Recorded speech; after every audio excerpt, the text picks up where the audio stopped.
Hello everyone, and peace of Christ to all of you. Look like we have some technical difficulty, and let us fix it. Please invite your friends, and we will have our Skype open, and Muslims will be welcome to call us and join us anytime they want. Let us see what is the problem. Why the sound was not coming. Okay,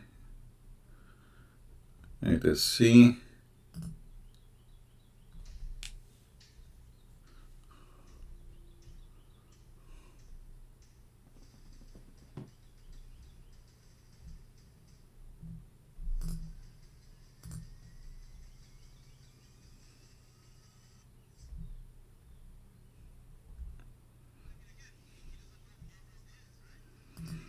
Look like the sound is working now, but we will see what is the problem really exactly. Let us do it again and check it out. All right, let us try now. Come from an Abrahamic. Yeah, all right, now it's working. So we start from zero. Please invite your friends, and we are ready to go. Thank you very much.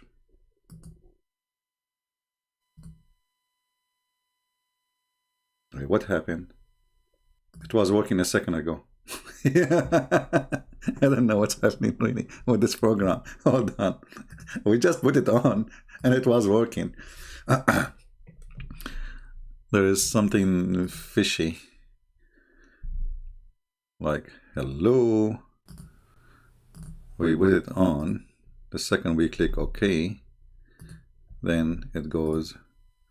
I'm not talking about my microphone, I'm talking about the background. So we want people, if they call you in Skype, so you can hear them.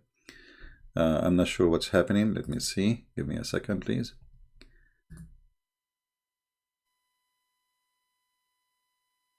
Yeah, something not right. And I don't want to restart my computer now. That will not be good. Let us go to the setting of the computer before we start taking calls. And again, our topic today is about if Allah is God or not, and all Muslims are welcome to share with us. Let us see the input, the output, headphone. Okay.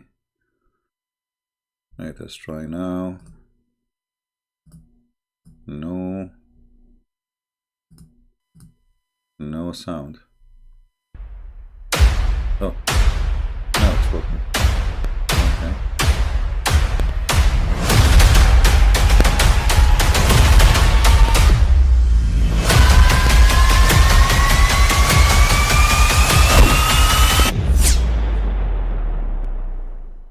But I mean, again, he doesn't know who Gabriel is, right? Because he didn't come from an Abrahamic faith. The people of Mecca were pagan. Quran has mentioned if this book was from other than God, they would have found in it many contradictions. If a book is without contradictions, that has no bearing on whether it comes from God or not. I've had phone books that are inerrant, but I certainly don't think God gave them. That we believe without understanding. The brother asked a very important question, that most of the scholars say that listening to music, watching movies, and most of the television programs, they're haram. So how can we have fun? Let me tell you, brother, at the outset that having fun is permitted in Islam as long as the fun is halal fun. That the standard narrative has holes in it. The Prophet tells us because Satan or the devil sleeps over our nostrils. Those who oversleep and not pray Fajr on time, Satan urinates in their ears. I really do think Jesus was crucified and that he really was dead and buried. He thought that he was a son of God in the sense that he was specially chosen by God. I think Jesus really did think he was going to be the Messiah, the future king of Israel. I mean, that is, after all, why they crucified him.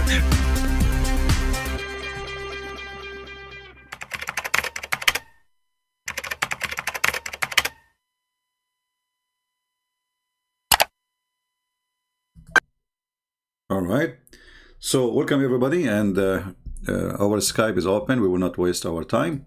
If there is any Muslim would like to prove to us that Islam is from the true God, and Mohammedans, they really have God anyway, which I doubt that any Muslim can prove to us, feel free to call us. Our Skype is open, and we will be happy to hear you. You know, I saw many comments made by Mohammedans in the chat, and the comment is kind of funny. Like one of them says, let me try to open some of them. And please, as a reminder, don't forget to subscribe to the other account, Arabian Prophet, because soon we will start going live there, not here, and we will put this account for asleep for some time. So you better subscribe for both of them if you want to be updated about where we go and to listen to us, if you care. Now, if you don't care, this is a different story anyway. So one of the comment was saying that there is let us see the first comment actually here. This is a Mohammedan. He is saying, hello, I have a question. Let us put it on the screen.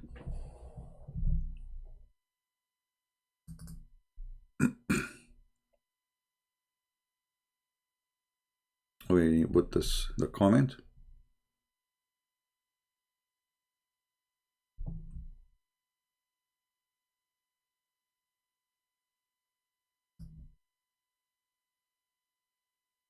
Hello, I have a question about Christianity.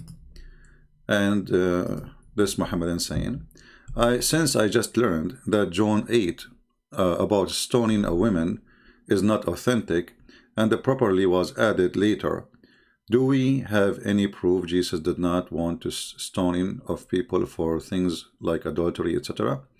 My friend, when somebody says to you, since I learned from who? Somebody might say to you,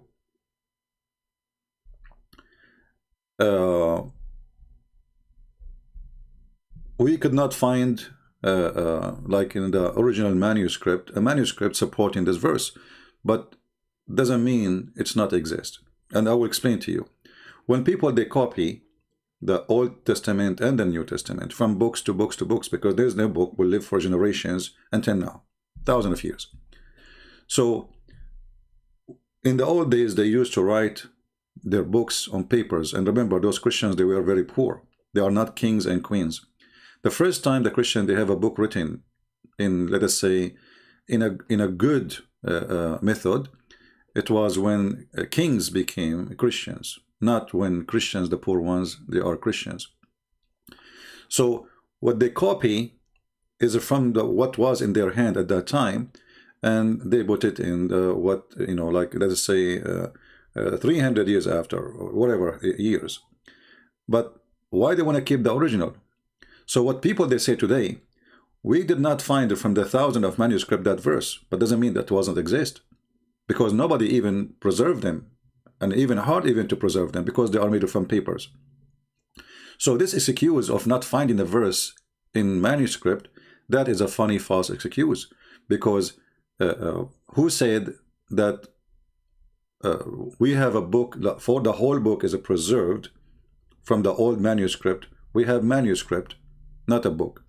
And the reason for that, why they want to keep it, like if now I copy my Bible, and I used to have it written by hand, and now today I have a printer, and the writing is so clear, easy to preserve, better papers, better preservation. Even I have a computer, so when I would have a book, I have a computer now. So books exist for a reason, and the reason is to carry on to generation. When those books or manuscript, there's no reason for them. There was no reason for them even to preserve it, because anyway, it's going not to be preserved for thousands of years. They are made from papers.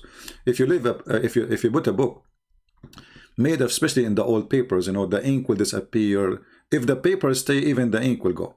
So when they copy what from what they have in their hand. So if we have at that now, what they copy from, that is a false excuse to say it doesn't exist. This is very silly and very stupid. Secondly, let us say for the sake of argument, all of John 8 does not exist. Nothing will change. And when you say it doesn't any proof that Jesus did not want to stone the women, well, did he stone any women? So people are silly, and I find them extremely silly, and they are low in IQ when they make such a claim. We go to the second comment.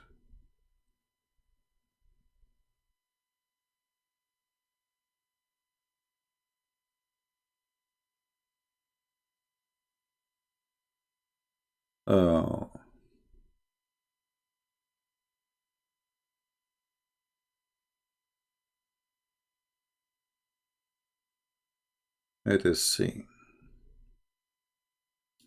A person, her name is Diana, she said, then why all Jewish rabbi call Muslims being from Ishmael? Because they are donkeys. Jewish rabbi or Christian rabbi, doesn't matter. Whoever says that Muslims are from Ishmael, he is a certified donkey. Until he fixes his donkeyship statement. Because even the Bible says that Ishmael, he is a son of Abraham, and his mother, she is an Egyptian, and then he went to Egypt, and then he did marry from Egyptian women. So imagine, you are a son of an Aramaic, your mother is Egyptian, you marry an Egyptian, you give a birth to a German. So if there is a rabbi, he says such a statement, that because he is just a stupid, he copy-pastes what he heard from before. Secondly, most of Muslims are not even Arab. Maybe 5% or 7% of the Muslims are Arab. And the word Arab doesn't mean anything about ethnic. Arab as a word means whoever live in the desert. So if you live in Arizona, you are an Arab. Arab is not an ethnic. This is why you see, when you see Arab, you will see they have different faces, different look. They don't look the same. How come? When we say Asian, Asian look the same. You go to Korea, Korean look Korean. You go, and they have the same look as an ethnic. But you go to the Middle East, and those who call themselves Arab, nobody look the same. Have you ever heard of an Arab? He's blonde. Well, why is blonde? Why there's another Arab? He is black. It doesn't make sense. So I say to Diana, don't go by the fool. When the fool became a teacher, that is horrible. Let's see. I'm trying to find more comment. Okay, here we go.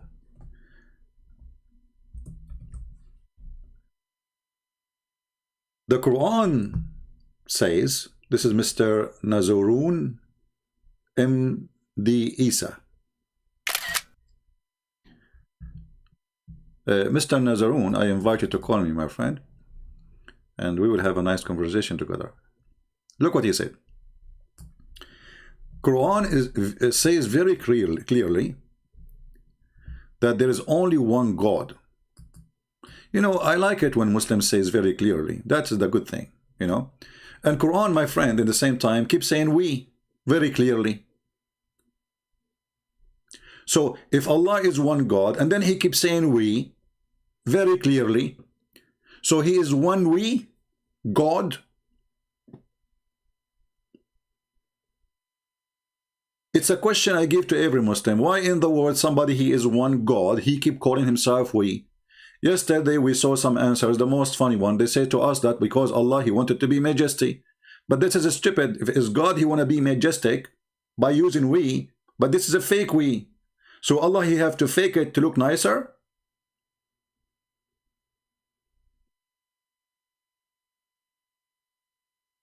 Are we following? So Allah, the real one, God, he don't like himself to be the real one God. He like to be the we God. Gods, because it's more majestic. That's what you are saying to us. And then you say there is no God but Allah. Okay, look how stupid this statement is. There is no God but Allah. But you just said there's no God. So if you are making exception The exception is stupid, because the exception from no God. If there is a God or there is no God. Same time, who is the one who says there's no God but Allah? Allah. So how he is Allah? He says there's no God but Allah. If he is Allah, shouldn't he say but I?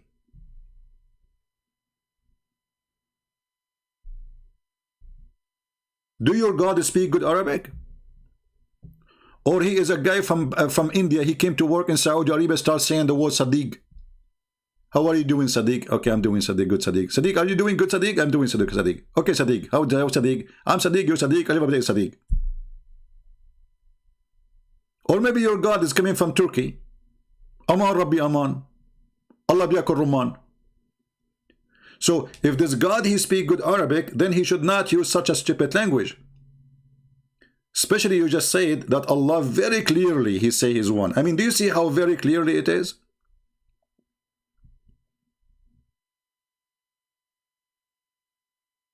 All right.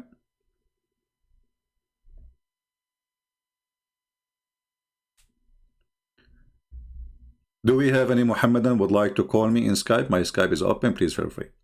Then we continue with the topic. And my friend, don't tell me about other guy going live and he's talking to a Muslim. What I would do with them?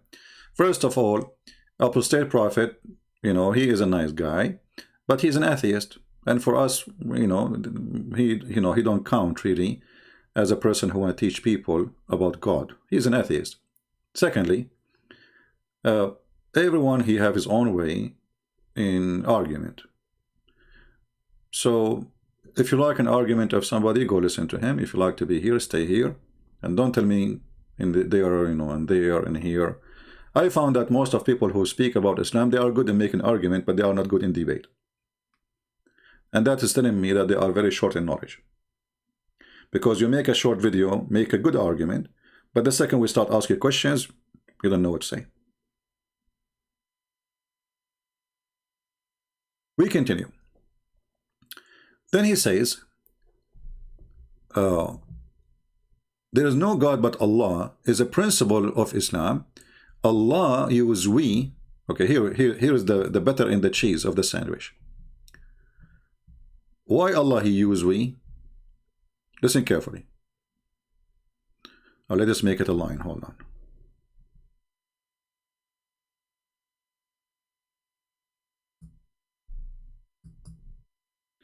Why Allah he use we? Read carefully, please.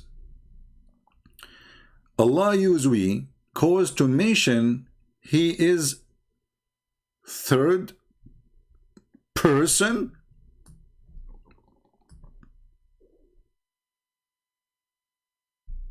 What? Allah use we cause to mention he is the third person.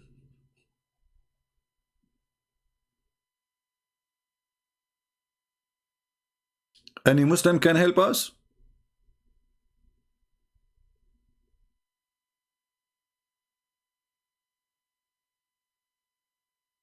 Do we have any Muslim? He have a comment. Allah he use we cause to mention he is the third person. So who is the other two in we? And look what he continues saying. Look at ayat 105. I don't know what he mean by 105. Maybe he mean chapter 105. I don't know. Talk to Muhammad about people.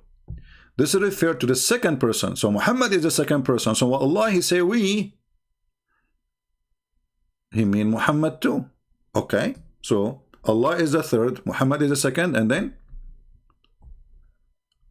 about the people, and this is referred to the second person, and you refer to Muhammad as the first person. Anyone understand what is that? I mean, who is the second person then? Look at ayat 105. Allah talked to Muhammad about people, and this is referred to the second person. Okay. And you, okay, refer to Muhammad as a first person. So who is the second person now? You know what? I need to extend the comment. Hold on. Let me go to the comment section again because it looks like there is more to read. It says read more. Let us copy the whole comment. Here, by the way, you notice how much confused those Mohammedans are. Extremely confused. They have no idea what they are saying. They are trying. It's like somebody. Do you remember the guy who called me with the duct tape?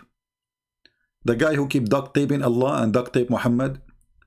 To the point, Muhammad, he have no mouth, he have no lips, he have no nose. Duct tape is all over the place. This is duct tape. So, to Muhammad about people, this is referred to Muhammad as a second person.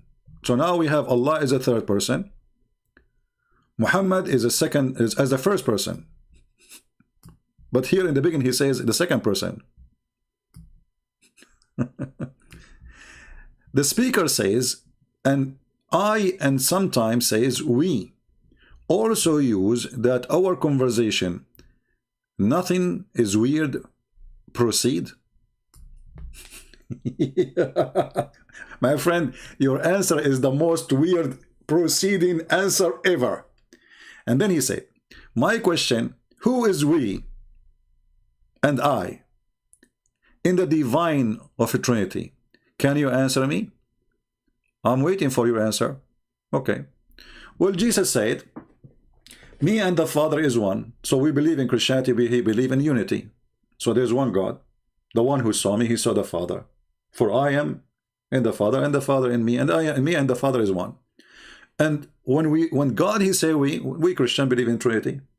So here it's not a fake we, it's a real we. So when God, he says us, not we actually, us,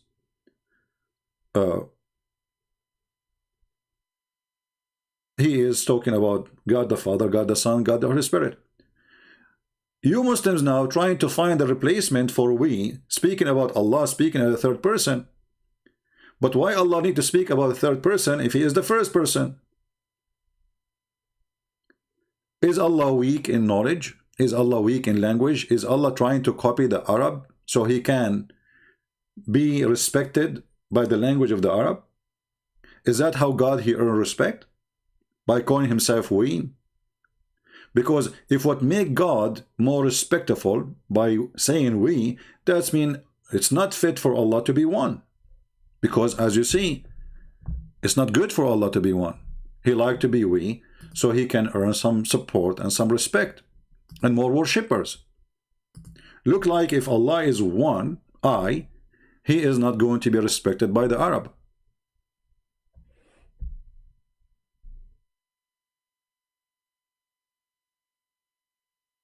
For us, all of us, we knew that the Christians in the Old Testament and the Jews, they have God as Elohim. God, Elohim is not a word meaning God, it's a word meaning gods. But do we believe in gods? Gods, you know? We believe in God the Son, God the Father, God the Holy Spirit as one God. So for us, that will not be a problem. But for you, proving that Islam is a fiction and it's a collection of ideas and ideology, and Muhammad is so confused to make a God out of nothing.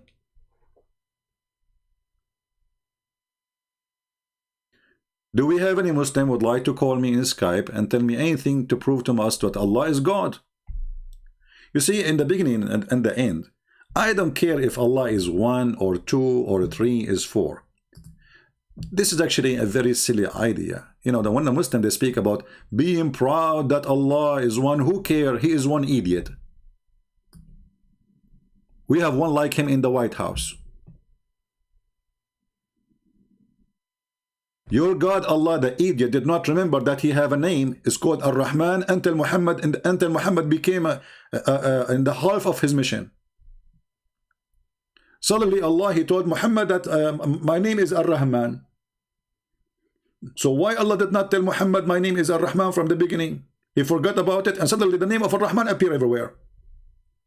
And then we open the Quran and we will find in the front of every chapter in the Quran, Bismillah ar-Rahman ar-Rahim. But your God did not tell Muhammad that his name is Ar-Rahman until Muhammad almost dead. Your God is the same as Joe Biden, he forget his names. And this is why the Arab, when Muhammad he starts saying, say Bismillah ar-Rahman ar-Rahim, they said to him, you know what? Look like Muhammad, he start worshipping other God. The only Rahman we know is Rahmanul Yamama, the one from the Yamama. He claimed to be a prophet and he claimed that he have the name of God. Muhammad, he heard that guy saying the word Rahman, he liked it, he put it in his book. And then Muhammad, to explain why he have it, If you read the verses in the Quran, you will die laughing. Let us go there. Do you like to die laughing or to stay alive? I don't want to die before Christmas. Come on. Let us go.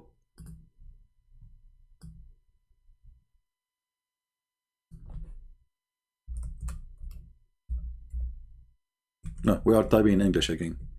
You guys, sometimes I type a long page and then I found myself I was typing with the wrong letters because I wasn't looking. Unbelievable.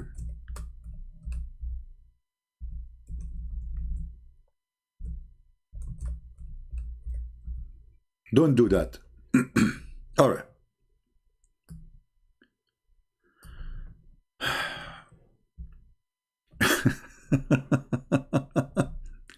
Chapter 17, verse number 110. Read with me and laugh.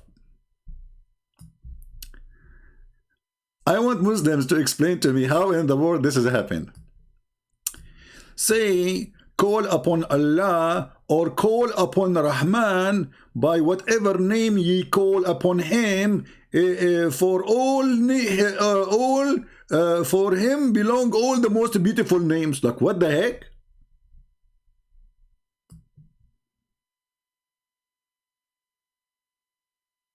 This is how Allah explained how suddenly his name became Rahman. He liked the name. It's a beautiful name, so I decided to take it.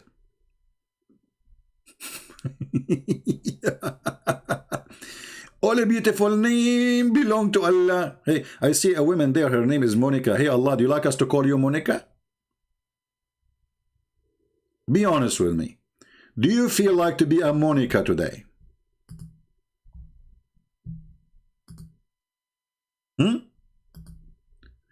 So how Muhammad, he have a new name of his God.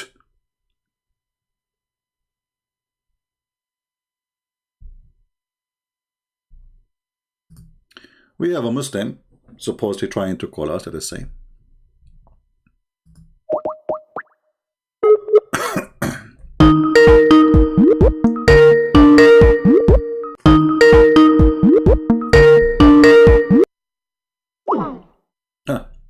He want to refute me, but he is not available. I mean, and the call declined. I mean, this guy, call me CB, I can refute you. We called the guy, it says the call declined. Call me CB, I want to refute you, Mr. Omar. Hey Omar, what happened? Let's call you again.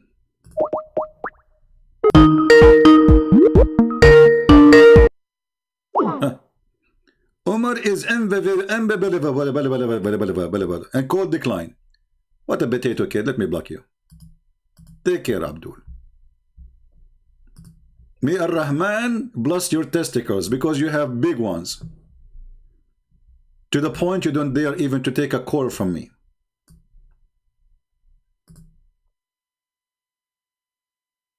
Anyone can tell us how in the world this is happening? This God suddenly he is in love with the word Rahman, and then we go in the Quran, we find in the front of every chapter it says in the name of Allah Ar-Rahman Ar-Rahim. So who is the one who added if the word Rahman first time appear here? That's been all those who they have verses saying in the name of Allah, Bismillah Ar-Rahman Ar-Rahim. This is a fabrication because this is the first time Muhammad he mentioned the name, and he was copying some other people. And as long Allah he like to have beautiful names, shall we let you call you let us go Brandon? It's a beautiful people chanting everywhere.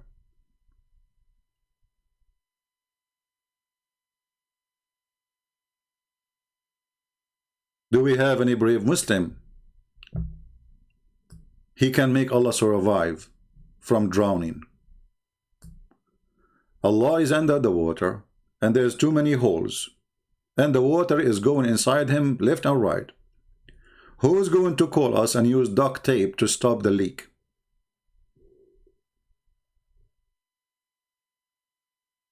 Who is a Muhammadan? He is proud to be a Muslim.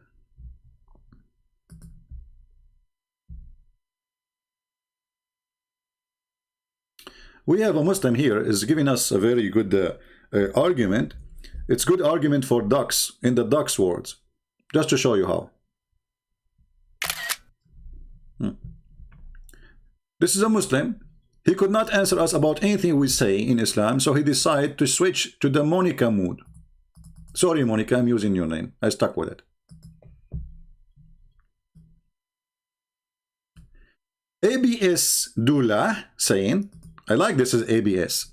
How can you say Mecca is a pagan while Christians stole Easter, Ostara, Christmas, Yule, and All Saints by Samahian? Abdul, in order to say we stole something from somebody, you have to say why, how, and how we stole it. Because the Easter present the new life with Jesus, and the Jewish, they have it before us, and it was about an occasion how God he saved the Jewish people. So when you say we stole it from somebody, and you mention to me stories have no connection whatsoever, proving to us that you are a stupid idiot. Secondly, the word Christmas. Do you see the name? It's called the Christ Mass. So this is a day of Christ. How in the world we steal with someone, his name is Yuli? Say hello to Yuli, by the way. Because in that day, we don't mention anything about Mr. Yuli. We mention only Jesus the Christ, our Lord. That he come to the earth to save us. Stupidity is amazing. By the way, don't forget to say hello to Yuli. I miss him. He used to work as a driver for me. How is Yuli doing, by the way? I had not seen him for long.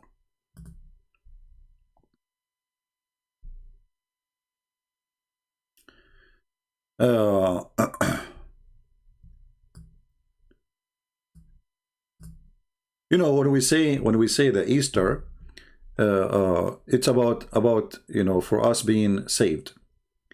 The Jews, they celebrate about being saved too, but not saved from, let us say, to go to heaven, but about saved from killing, from torture, from slavery, from humiliation, from.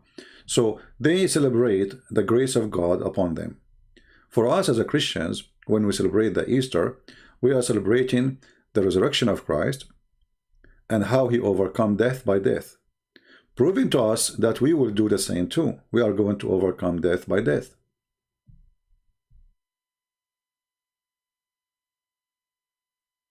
Do we have any Muhammadan?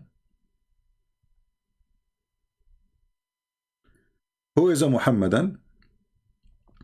Please, people, refrain from using silly words in the chat because YouTube will block your text anyway. So don't use the certain words, Don't be rude, and no need to just, if you want to make a word, even to speak about Muhammad, say it for a reason, to convince somebody, not just to insult. Do we have any Muhammadan would like to show us any proof that Allah is God?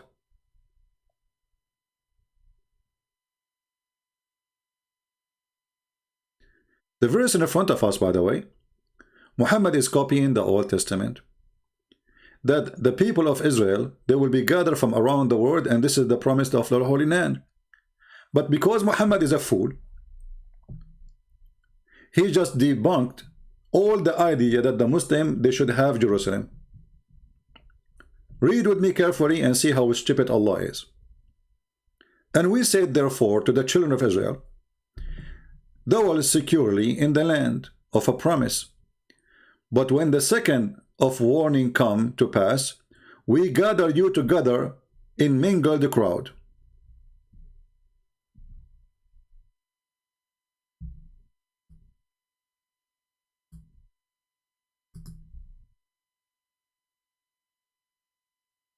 Right?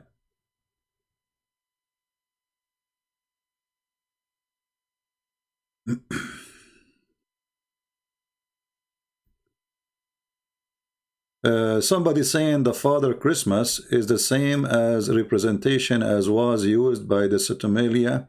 My friend, all of this is a stupid talk. Why? Because celebration is what it's meant. It's not what you think. So when the Christians, they celebrate the birth of Jesus, obviously they are not celebrating anything of what you claim. And you are just being a certified idiot, trying to find an excuse. When we Christians celebrate the Christmas, are we celebrating any of what you are claiming to be pagan? No. We are celebrating one person. His name is Jesus the Christ, our Lord. So stop being foolish and trying to find an excuse. You hate Christmas because Christmas brings happiness and make people see Christ as a joy. Otherwise, I challenge you to tell me how in the world the Christmas is stolen from somebody else when it is a Christmas, it is the day of a Christ and have nothing to do with anyone else. If you want to say to me that the date before, it used to be, as an example, to worship the sun. So what?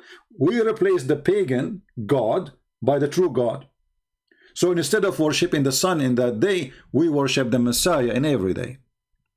So the silly people who have no argument, they come with all kind of stupid argument because they hate Christmas. And we love it. Poor you.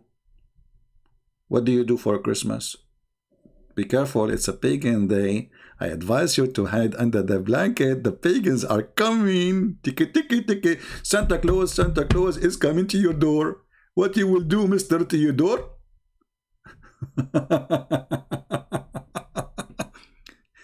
Always remember one thing.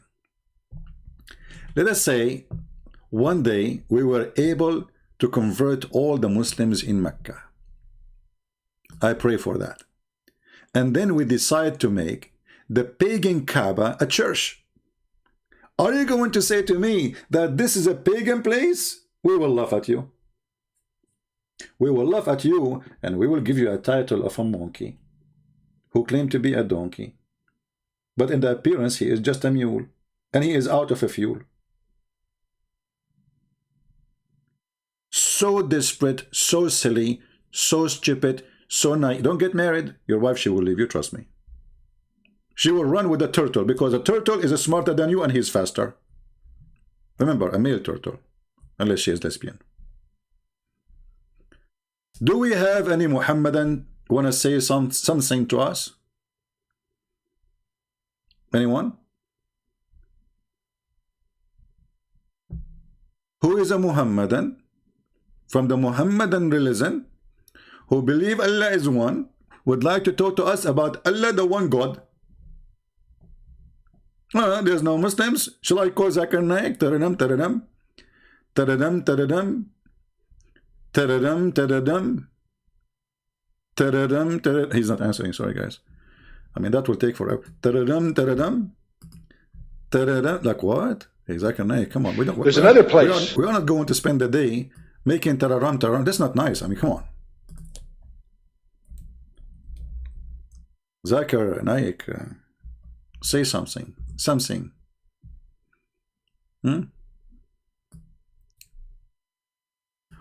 Why don't Muslims follow the teaching of Jesus? I mean, I look at the titles Zakir Naik he have in his videos. You die laughing. Why can a Muslim girl not marry non-Muslim boy? And Zakir Naik is going to tell you why. Dr. Zakir Naik debate with American atheist. Look, he's an American. Do you remember the guy who from Philippines? When we call him, the guy he was saying, who want to debate me? This guy from the Philippines. I forgot his name. I don't know. I don't know. I forgot his name. So he keeps saying, who is a Christian want to debate me? Who is a Christian want to debate me? If you know a Christian is willing to debate me, let him contact me. So I said, okay, here we go. We got a fish. So we contacted him in Facebook. I post challenge for him by video in Facebook, in his page. Never answer.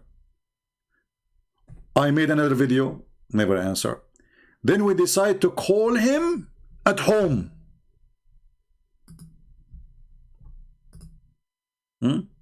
They called him. I don't call people, by the way. One of those who they are watching, he said, let me call him. He lives in the Philippines. Anyone remember his name? I forgot his name. Because we can search for his video.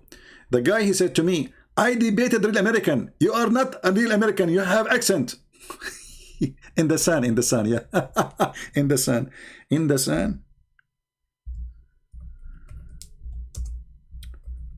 I debated real American. Like, what the heck? So what? So what? A real American. Like, what?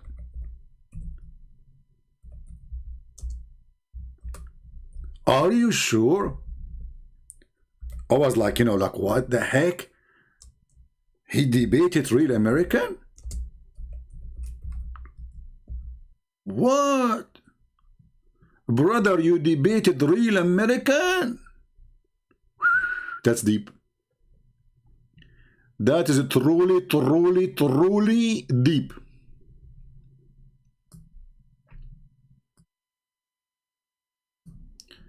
So this guy, he keeps screaming, who is the Christian want to debate me?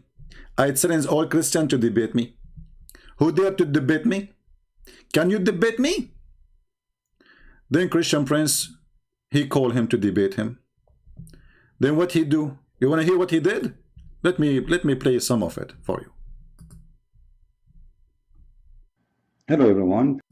Oh, this is not the original video. Hold on. Let us see the original video. Where is the original video? Oh, hold on. Rashid and the Sun.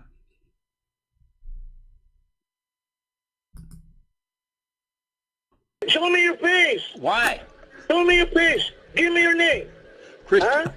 you don't want You you want to be known by people. That's why you want to debate me. And you accuse me of a lot of bad things. If you're a Christian. Guys, you want to debate me because you want to be known by people. We never heard of this guy before. And I am the one who need to be known by debating him. Show me your face. Show me your face. Like, what the heck? Why those people are obsessed with my face? Show me. You. What happened to the brave man who debated, want to debate, who is a Christian, want to debate me? The second he say Christian Prince in the field, he have poo-poo in his panty. If he's wearing one. Show me your face. Why? Show me your face. Give me your name. Chris, Huh? you don't want to. You want to be known by people. That's why you want to debate me. And you accuse me of a lot of bad things. If you're a Christian, if you Accuse me of a lot of bad things. Will you keep saying to them, donate for me, donate for me, donate for me? I am debating the Christians, donate for me, donate for me. So obviously you are just a fraud. Because if you are collecting donation, claiming that you are the one who can refute the Christians, and when we come to you, you run away, obviously this is a scam. When the Muslims, they donate to you, at least do what you promised them to do. Debate the Christians. Here we go. We came to you. What do you do? Barbecue? you are Christian, if you're a good Christian, you will not be like this. You accuse me a lot of things. I accuse him to be decent. He got upset. I said, if you are decent, debate me. He got upset. Never say that to our sheikh. That is an insult. Because he's not. You know that he will not debate you anyway. So he's not decent. Why? I'm not doing this for money, my friend.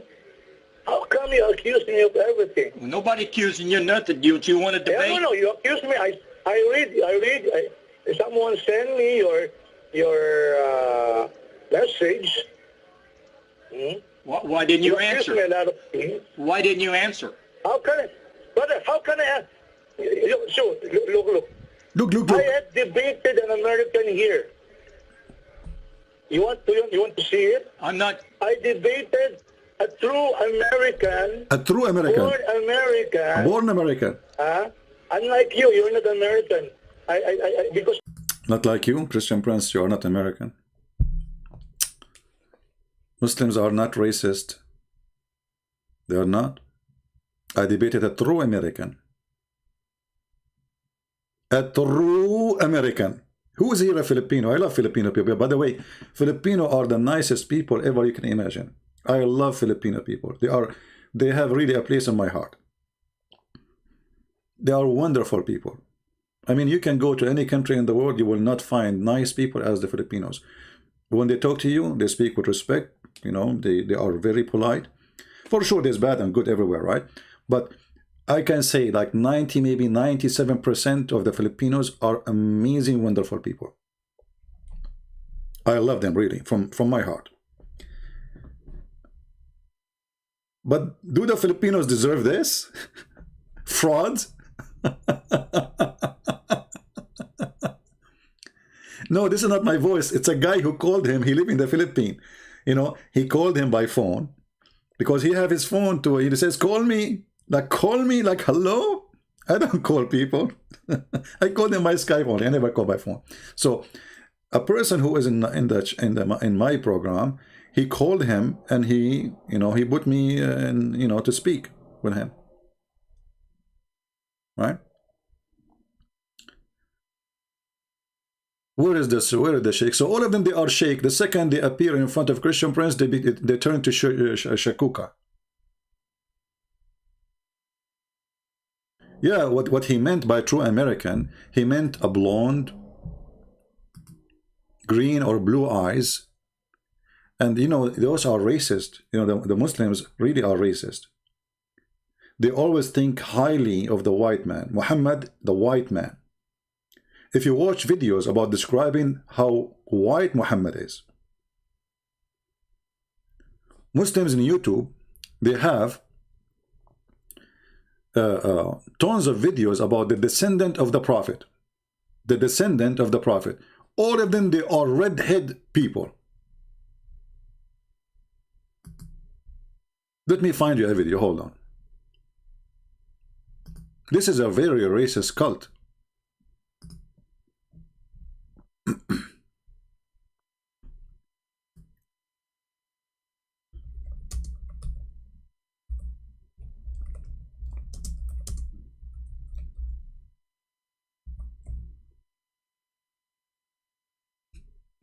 Guys, look at this.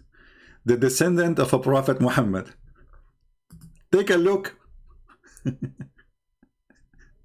Extreme red head white people.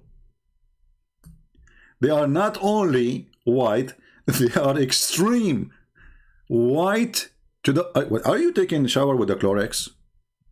I mean, they are out of color, totally. Those are the descendants of Prophet Muhammad.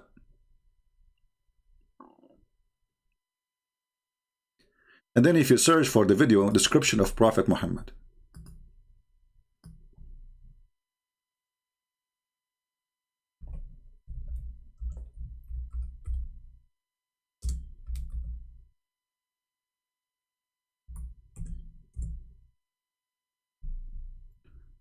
brother, are you ready?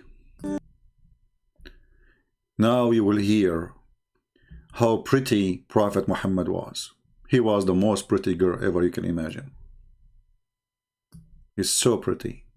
He's so white. You like white? Do you? Don't you? Be honest with me. Looked like I saw a man of striking appearance. Striking. ظاهر الوضاء أبلج الوجه radiant face حسن. He have a radiant face.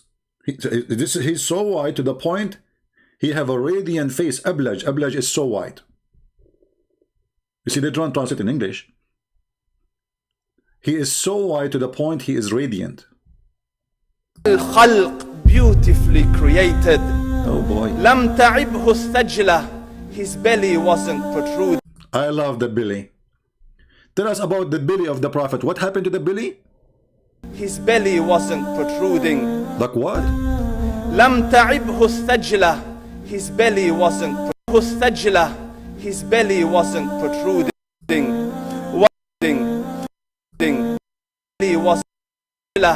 His belly wasn't protruding. Have you ever heard of a religion? They are talking about how sexy the belly of their Prophet.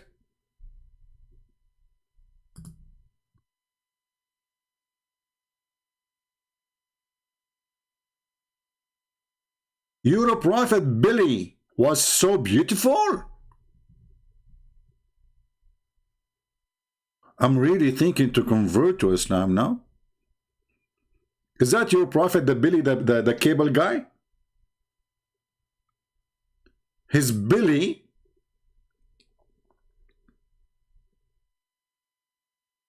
If you watch the whole videos, you will die laughing. So I'm going to save you from dying many times. I will move a little bit to show you how things get even so hot. So if you are like from San Francisco or something, I advise you not to watch this because you will get so excited. All right, be careful. You know, I mean, just warning, disclaimer. And then the Prophet Muhammad. What happened when Prophet Muhammad, the white man, appeared at night? Do you know what happened? You will not believe it. Rasulullah. Anas ibn Malik says, he says, I came out one night, I came out one night, it was the full moon night. Yeah. Look, the guy, he is so emotional, he cannot even continue talking. Because now he's talking about how sexy Muhammad is. Did you notice how, like, I don't know what to say. Look at this movement, look at this movement. No, do it again. Do it again, please. Oh, please don't stop. No, the word is not coming. Like, squeeze it, man. And the background, the music is hilarious. Please don't stop. No way. This is what happened just to tell the story. Like, he's out of words. He opened his mouth, but the word is not coming. Unbelievable. Alhamdulillah. Do you think it's going to come today or next year? Please, can you try again? Okay, look at me. Look at me. Hold on. Look at me. Focus. Focus. It's coming. It is. Okay. No. Just look here. Okay, look. Okay, now. Look at my finger. Not the middle finger. No. Here. Okay, now you go. You can make it. And I looked. Finally, Alhamdulillah, finally, he was able to say, I looked.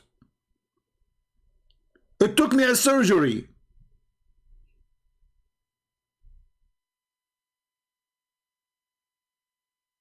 I mean, do you see how difficult to describe the Prophet of Allah because he is so pretty? I look at the... and now he will cry. Not only he like, look, he opened his mouth now, he will start like, it's so emotional. I looked at the moon, and in the desert, understand, the moon is an awesome sight. It is smooth. It is radiant. It is clear.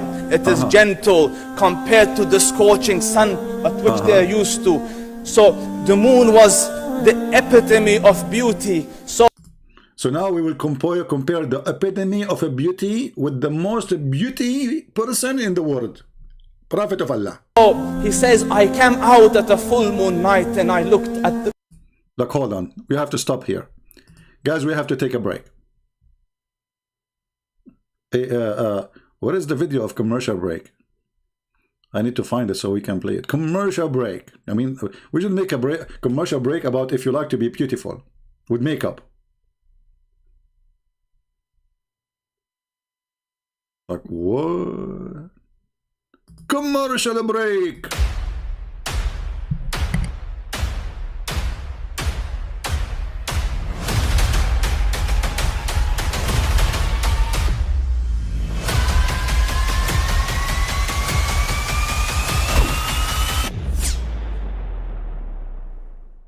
But I mean, again, he doesn't know who Gabriel is, right? Because he didn't come from an Abrahamic faith. The people of Mecca were pagan. Quran has mentioned if this book was from other than God, they would have found in it many contradictions. If a book is without contradictions, that has no bearing on whether it comes from God or not. I've had phone books that are inerrant, but I certainly don't think God gave them. That we believe without understanding. The brother asked a very important question, that most of the scholars say that listening to music, watching movies, and most of the television programs, they're haram. So how can we have fun? Let me tell you, brother, at the outset that having fun is permitted in Islam as long as the fun is halal fun. Exactly, brother. Halal fun. How we can have halal fun? By looking at the moon and looking at the Prophet. Looking at the moon and looking at the Prophet. He says, I came out at a full moon night and I looked at the moon and I saw it, beautiful, handsome. So I said, let me go see if the moon is more handsome or my Prophet is more handsome. Let me see if that is more beautiful or the Prophet is more beautiful. So I went and I saw him standing afar. So I looked at his face and I looked at the moon. I saw him standing afar. So I looked at his face and I looked at the moon and I looked at his face. So I looked at his face and I looked at the moon and I looked at his face and I looked at the moon and I looked at his face and I looked at the moon. So I looked at his face and I looked at the moon and I looked at his face and I looked at the moon. So I looked at his face and I looked at the moon and I looked at... Question, please. Why he looked at his face, not at his ass? I mean, obviously the one who is making description, he liked men. So it doesn't make sense that he is focusing in the face only. Are you hiding some information from us? The guy, he is walking in the middle of the night and the moon is there and Muhammad is there. So I look at the moon, I look at his face, I look at his moon, I look at the face, I look at the moon, I look at the face. And I looked at the moon and I looked at his face and I... So I looked at his face. So I looked at his face. So I looked at his... Hold on, I'm trying to say where you are looking right now. It doesn't look like you are looking at the face because you were looking down. I got you busted. Muslims look at his eyes. If he was looking at the face of Muhammad, why is looking down? It's a clear evidence he was looking at something, saying something else. Not the more face. Beautiful or the Prophet is more beautiful. So I went... The Prophet is more beautiful for sure. Are you kidding me? This is how stupid this cult is. They worship a man and they talk about how beautiful he is. And by the way, all this description, who guarantee that all description is true? I mean, all of those things is made up 300 years after Muhammad died. I look at his face, I look at his hands, I look at his face, I look at his arms, I look at his face, I look at his belly. And I saw him standing afar. So I looked at... How he's so far and he was able to look at his face in the middle of the night. But man, the Prophet was so shining on radiation. Nuclear. Nuclear. As you see, this is a very pagan religion. They worship a man, they replace God by a man, his name is Muhammad. Actually, the name Muhammad means the praised one. So the purpose of Islam to exist, to replace worshipping the true God and to worship a man, his name is Muhammad, which is not a true name, his real name is Qatham. So he changed his name for the sake of being God in earth. He is Satan, he is Lucifer, the devil. And to prove that everything Muhammad did was an act of Lucifer. From child assault, raping children, raping women, even taking his own son wife, even making verses in the Quran that any woman she can give herself to the Prophet so he can F her.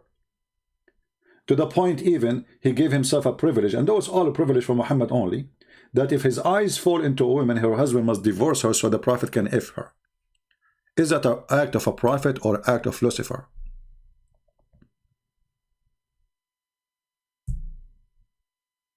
Somebody saying here, do you think that Muhammad was LED face? I think so. I think was very strong LED, to be honest with you. A lot of lemon, a lot of lemon stuff, you know, whatever they say. Do we have any Muhammadan? He have any idea why he is worshipping Islam?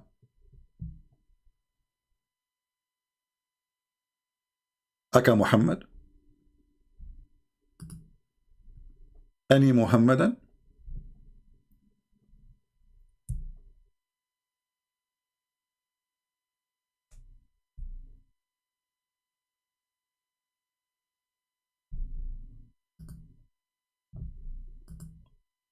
Any half one?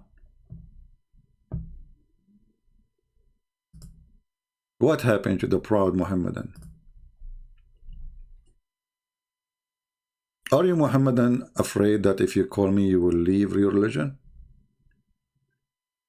Prove me wrong. that you are not afraid from such a thing? Call us. And you can look at the moon and look at the Prophet at the same time.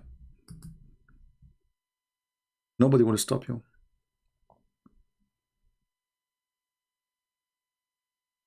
Bani Muhammadan, Mayday, Mayday, Mayday.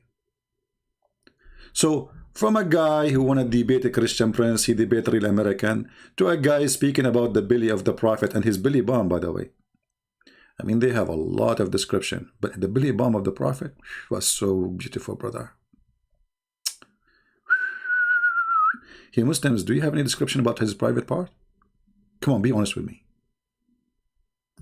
I mean, the one who speak about the belly bomb, he go down a little bit. Hello? Hello? I debated real American, true American. You can tell this guy he can crush me in the debate. Why didn't you answer? Why didn't you answer? How can I, brother? How can I? Look. Look. I had debated an American here. Oh wait. You want to see it? I'm not. Yeah? I debated a true American, born American. Unlike you, you're not American. Because you have an accent. Well, okay? why don't you want to debate Christian Prince? I will debate you. My condition is I want to see your ugly face first. I want to see your name. Look at this. He want to see my ugly face. This guy must be a prophet. How he knew that? Did you hear it, Muslims? How in the world he discovered that I have an ugly face? Obviously, because if I don't have ugly face, I will be able to put in my camera and everybody can see how handsome I am. And then the Muslim, they will speak about my belly bump. He want to see my ugly face. Why you want to see my ugly face?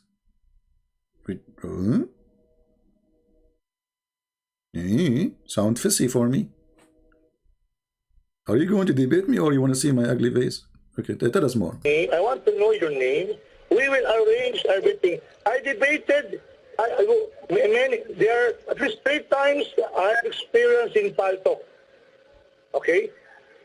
Okay. But we are speaking to you in the phone. What Paltalk? I mean, we call you in the phone. Here we go. This is start. So what those potatoes, Abdul, they start now debating about how to debate, but they will not debate. And they refuse at the end to debate anyway. We are calling him by phone. It's not a Paltalk no more. So they will not do it. Who is here a Filipino? If you are a Filipino and you are listening, you can call all your sheikhs in the Philippines, tell them shame on you not to debate Christian Prince. Just to show you how silly this religion is. Those people, they are only willing to debate a Christian who knows nothing about Islam. Only. Because they want to attack you, so you cannot respond by exposing them from their own cult. This is why what we do here is extremely important, to educate the Christians about how to crush, not to debate. We don't debate, we crush Islam. And the proof, here we go. I have my Skype open. Where are they? When you will start the Bible channel, we will see. You see, because I found that here I'm needed more than just a Bible channel, you know what I mean? There's many people that teach the Bible, and I'm not going to add too much, you know what I mean? But there's not too many people that can do what I do when it's come to Muhammad.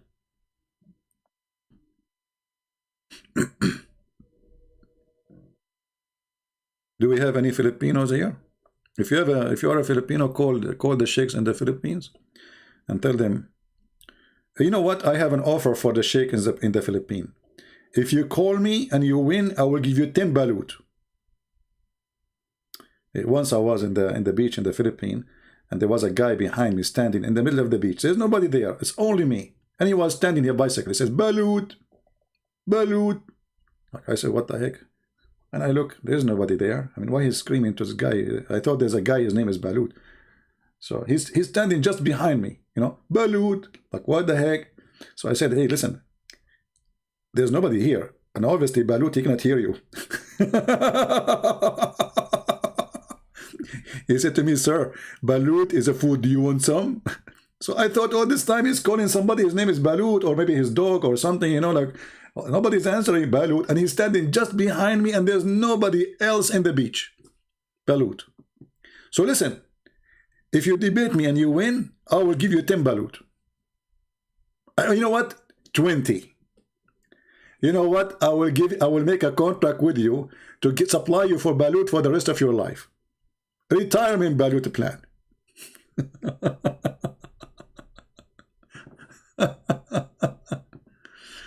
Oh boy. Do we have any Abdul? Anyone?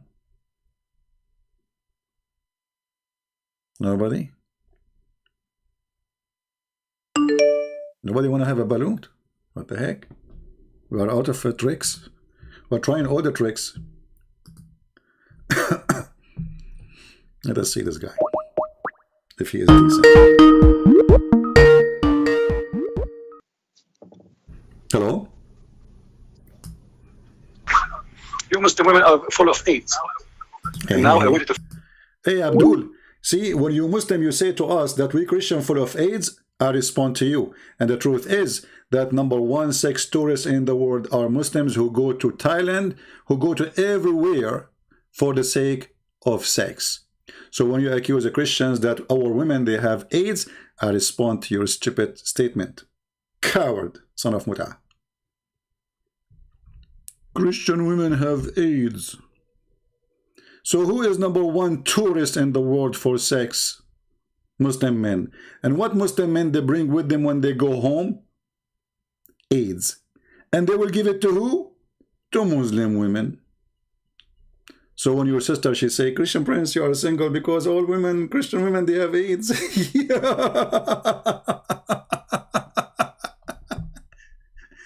Reality check, my friend. It hurt. Do we have any brave Abdul? He dared to call me. You have AIDS. Muhammad have AIDS.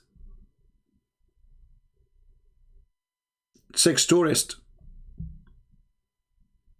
In the month of Ramadan, half of Saudi Arabia goes to do sex tourist business. It is the truth. And what they bring with them home? AIDS. There's no sex tourist in the world can beat the cult of Muhammad. According to Fox News, which is according to Google, Pakistan should not be called Pakistan, should be called Pornistan. Why? Because it is number one country in the world.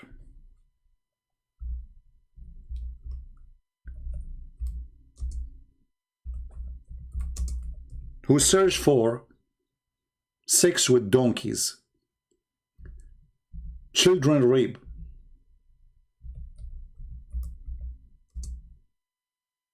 Let us show you.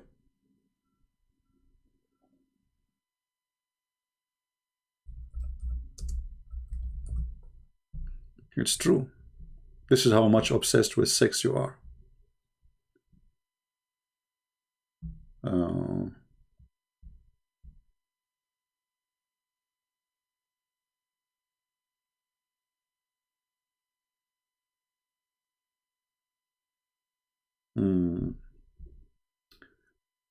Let us see the news.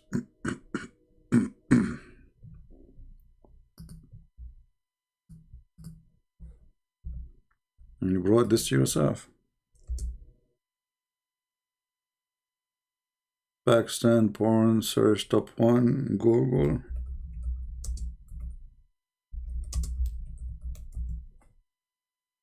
Here we go. Brother, is that true news or fake news, brother?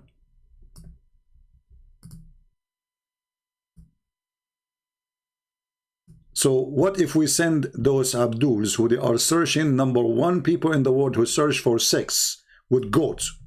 What if we send them to a country have a freedom? What they would do? Read.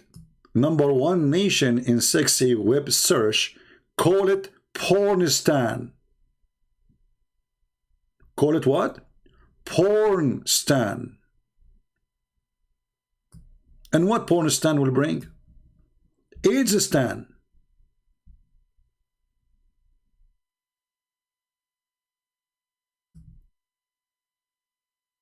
You won't find a strip club in Islamic countries.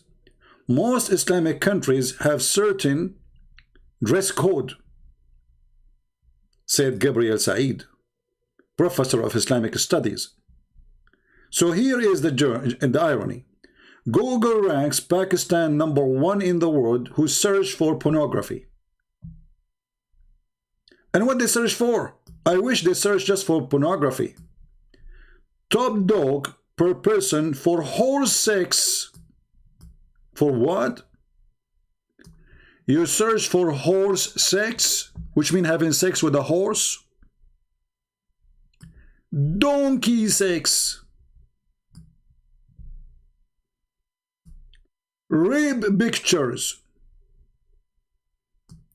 Rape sex. Child sex. You know, Christian Prince is, insulting Muslims. I'm not.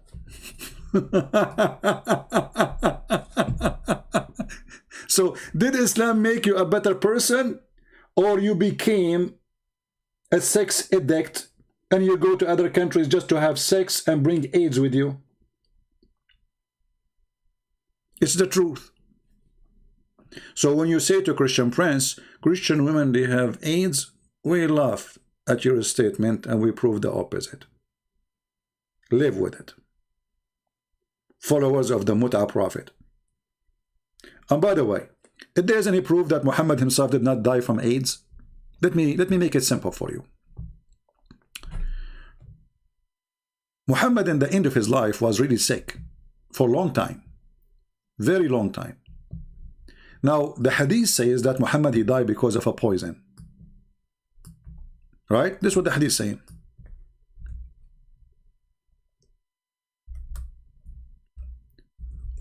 But there's other hadith proving that Muhammad, he never slept with any woman. She is not infected maybe by him. How we can prove that? Read carefully. Let us find the hadith.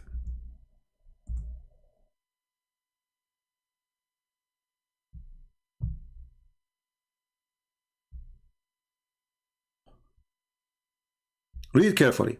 This is Muhammad describing the water of the women in their vagina of all the women he slept with, saying the following: the water of the man is white and thick, and the women water is thin and yellow.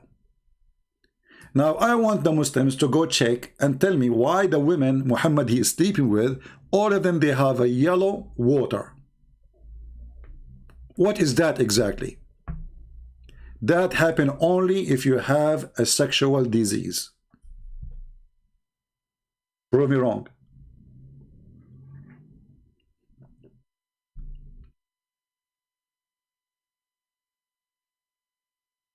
Any Abdul? Why all the women Muhammad he slept with? As you see, Muhammad he is giving definition for women water. So he never saw a woman water, she don't have a yellow water. Where in her vagina? We're not talking about water of you spitting, or this is a water he see in the vagina. Isn't it, this is a sexual infection? You can go right now and search for yellow color in your private part as a female. And you will see that this is sexual infection. And if the women she have it, that means Muhammad he have it. Correct, guys? If those women who Muhammad he sleep with, they have it, that means Muhammad he have it. Because simply sexual infection will happen for both. The one who slept with and the other one who is a partner.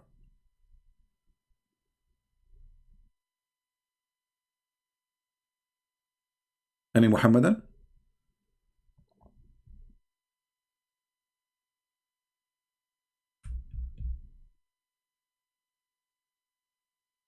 So why you get upset for saying the truth? So you accuse us with things, we got you busted, and you go cry, Christian Prince is saying this, I say that as a response for your stupid assault in Christian women. And look at you, here we go, you're a prophet, all his wives, they have either STD or whatever STD, AIDS, I don't know what they have. And obviously Muhammad, you have it too, because he's sleeping with them. And look how smart the prophet is. And Muhammad, he continues saying, Muhammad is a person, he can't stop making poo-poo from his mouth. And then when he say, the water of the man is thick and white, and the women water is thin and yellow, whichever of them comes first, the child will resemble the parents. Isn't this is so deep?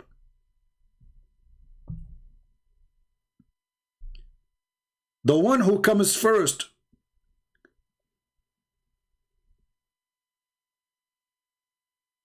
he decide how the baby look like, boy or a girl. That's so deep. Hey Muslims, why you don't make a video about this? As I know that all Muslim women, they never come first, because they never come, and we can prove it. Let us go to the hadith. Do Muslim women even have a cum?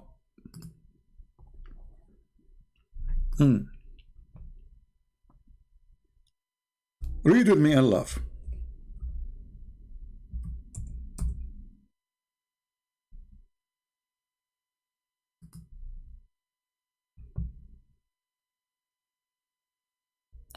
This is the wife of Muhammad herself. She was shocked when Muhammad, he said to a woman, and obviously this woman, she is a whore. I mean, what kind of a woman, she come to your door and she tell you, should I wash my vagina? I was touching it. Like, what the heck? Read carefully.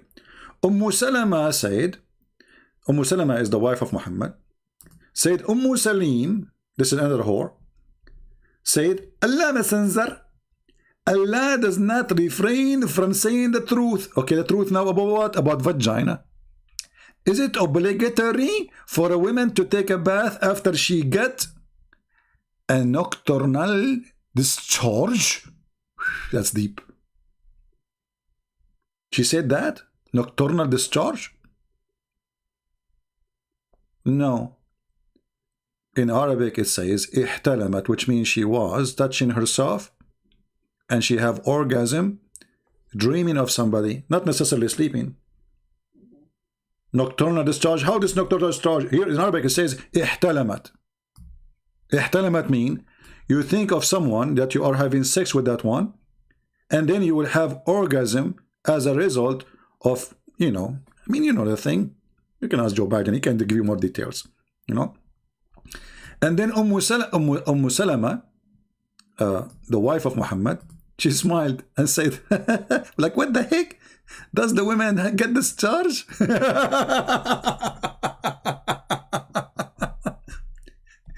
This is the wife of Muhammad. She never had discharge. Looked like the belly of Muhammad did not make her excited. Hey Muslims, why the wife of Muhammad never had discharge? Was Muhammad doing it right in the bed? She never. And she is the wife of Muhammad.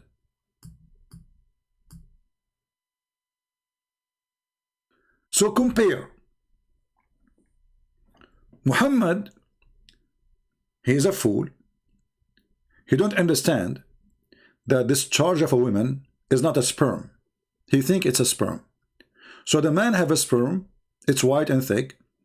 The women have a sperm, it is thin and yellow. The wife of Muhammad, she never have this charge, and this is why Muhammad, he think they don't have babies. And whoever of them comes first, the child will resemble the parent, which means the one who comes first. And this is the prophet who Muslims, they worship as a prophet of God. Who told them this information? Allah. How come this information is stupid? Anyone?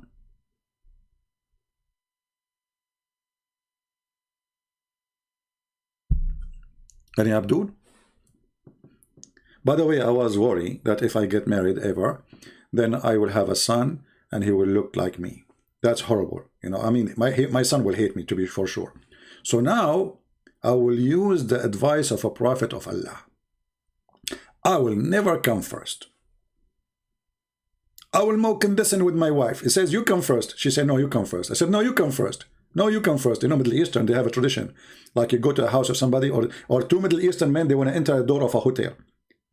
They will spend 2 hours saying, no, no, you go first. No, no, no, no, no, you go first. I swear by Allah, you go first. Brother, don't swear, you go first. I'm telling you, you have to go first. No, no, no, no, no, no, you have to go first. And there's 20 people waiting for them to finally get in. And they do that in the bus, they do that in the taxi, they do that in the... No, no, no, no, no, you have to get in first. A'udhu billah, you have to come in first. So, are you going to do that with your wife? Hey, my wife, you come first. No, honey, you come first. You idiot. If I come first, the baby will look like me. Do you want your son to look like me? Honey, I love you. I don't care. You look like you or not. Still, I love him. Like, don't be stupid. Don't be stupid. Don't.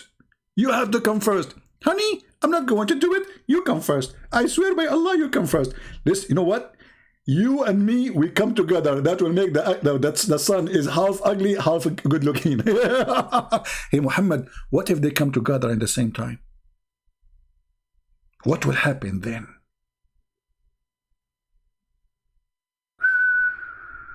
That's deep. Come together. He will be, look, in the other hadith it says, فَقَدْ أَذْكَرْ, which means become a boy. So if we come together, he will be a transgender? What the heck?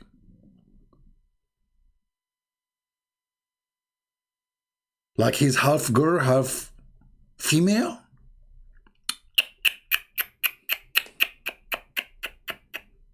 Do we have any Abdul?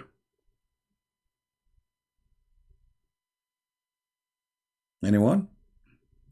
Now you can have an idea why they don't dare to debate me, because they will be crushed literally. Literally, they will be crushed. My Skype is open. If you are a Muslim who have a long beard, I prefer long beard because I want to dry my hands. I mean, we are talking about coming for the last 10 hours. Coming first, coming second, and you know, what a religion. Any Muslim?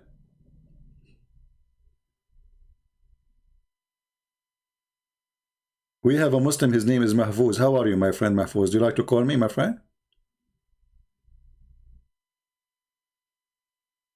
Anyone? Who's a Muslim who like to call us? Anyone?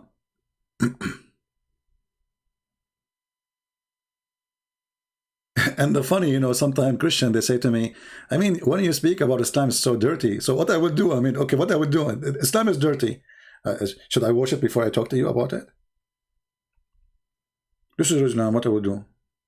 You make it clean. You find out how to make it clean. Let me know.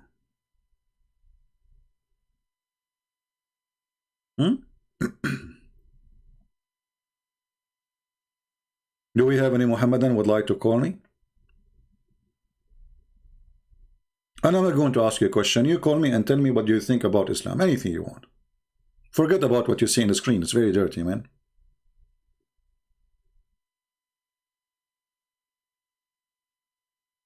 Anyone? Who is here for the first time? If you are here for the first time, I warn you. You will become addicted. You will come always here. Oh, hold on. You will come here, not the come we are talking about here in the website. No, you will come as like, let us fix it, okay? You will come here.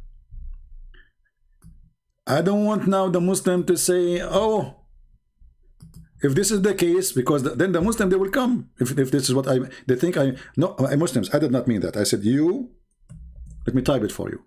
Oh, I'm typing in Arabic again. Unbelievable. You will come here again and again. Okay? Come. C-U-O-M-E. Unbelievable. You cannot speak freely these days. I mean, people have dirty mind, whatever you say. Unbelievable. I hate you all.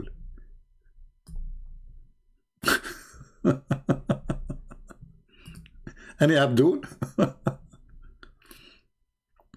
So if you're on here for the first time, you will come again and again and again.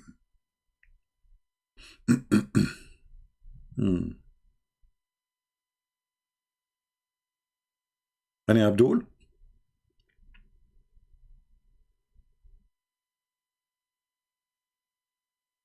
Be honest with me. Be honest with me. How many of you like listening to this guy Christian Prince who speak very funny English?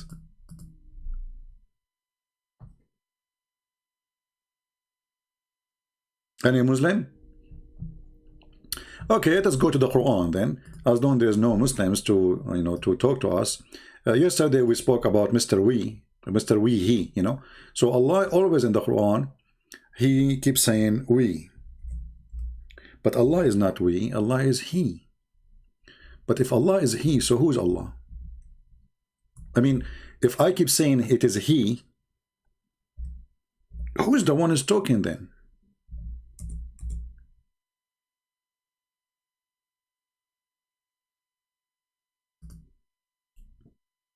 Allah is a very logical God.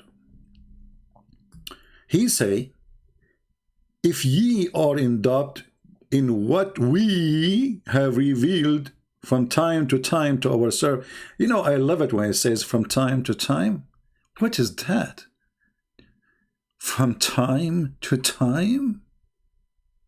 Doesn't continue?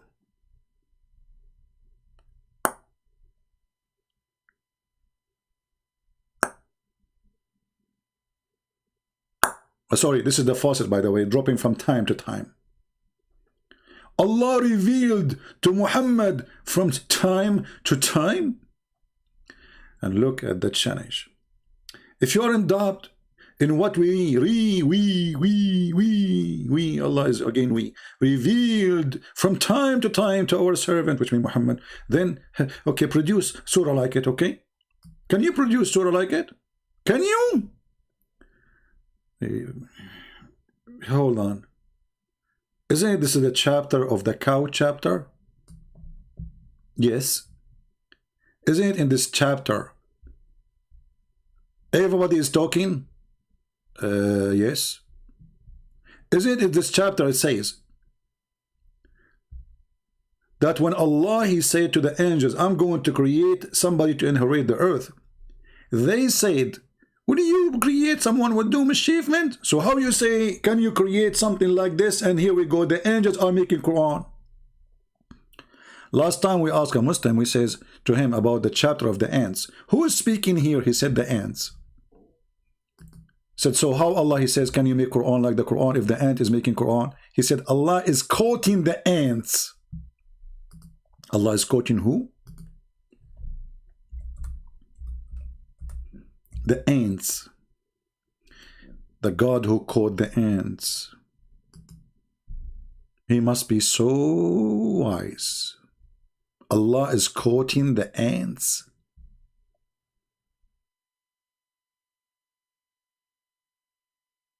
So the ant is making Quran. It turned to be that even ants can make Quran. And a chicken can make Quran. And Solomon is making Quran, because all this conversation is conversation between Mr. Solomon and Mrs. Ant. Not aunties, ant, the insect ant. Like, hello. This is the chapter name, is the chapter of the ant. But those people in the world today, they do not know what ants, because they live in apartments. They don't have ants. Let us try to explain to them with pictures. Okay?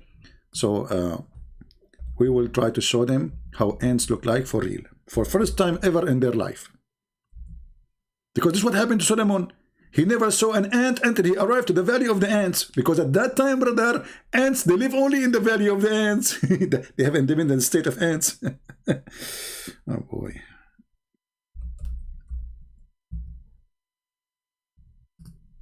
Okay, thank God I was able to find an ant. I thought they disappear. I mean, because they became a rare species, you know, because everybody, you know, there's no ants no more these days, you know. That's it. Okay, let me introduce for you Mrs. Ant. Okay. This website, it used to be have only 3 pictures, and now they are adding stupid things. Let us see. They own this website. Okay, let's see this one. Okay, here we go. We introduce for you Mrs. Ant with a clear picture. And I heard some news that this is exactly the same ant who spoke, and Suleiman, he heard her talking. How I can prove that? Very simple. This is the same ant who ate later the staff of Solomon when he died standing for a year. Look, she is eating the staff of Solomon.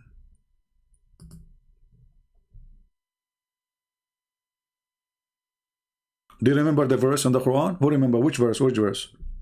Where in the Quran it says that Solomon, he died standing, and he was standing almost for a year, as the interpretation says, and then the ants, the termite, they ate the staff of Moses.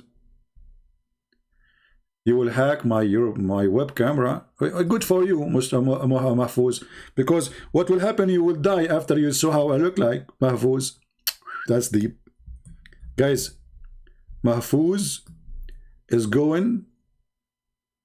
he's going to hack my web camera, and he will expose it to people of Iraq. Mahfouz, potato, I don't even have a web camera in my computer, you stupid donkey. I mean, how you can do that? Oh, you must be a prophet of Allah. However, Mahfouz, you hack my webcam, you expose my face to Iraq, to Afghanistan, to Pakistan, still your God Allah is quoting an ant. Deal with it. Potato, potato, potato. Get lost, baby. Let your mom talk to me, or your dad. I want an adult. I'm going to hack your web camera, and I'm going to post your pictures of everybody, okay? Do you know what will happen if you do that? You cannot imagine how many Muslim girls will be contacting me. Once I received an email from a Muslim woman, she was really upset. I mean, extremely upset. She said to me, so what if your voice is so sexy? I hate you, I hate you, I hate you. I mean, I was like, what? This is a lot of hate, man. So imagine if you put the voice next to the picture. Oh boy. Mahfouz, don't do that. Mahfouz, come on, for the safety of your sisters. Security, security, Mahfouz. Do we have any Abdul? They want to kill me? Who cares kill me or not kill me? My books is all over. Actually, if you kill me, my books will be way more published. The one who never heard of it, he's going to hear about it. And especially now, our books is almost in all languages in the world. Almost. Even Chinese, even Russian, Polish. Soon we will publish the Persian copy. Albanian, Indonesian, Malaysian language, and all we give it for free. So Abdul, it's too late. It's too late. However, you can help me.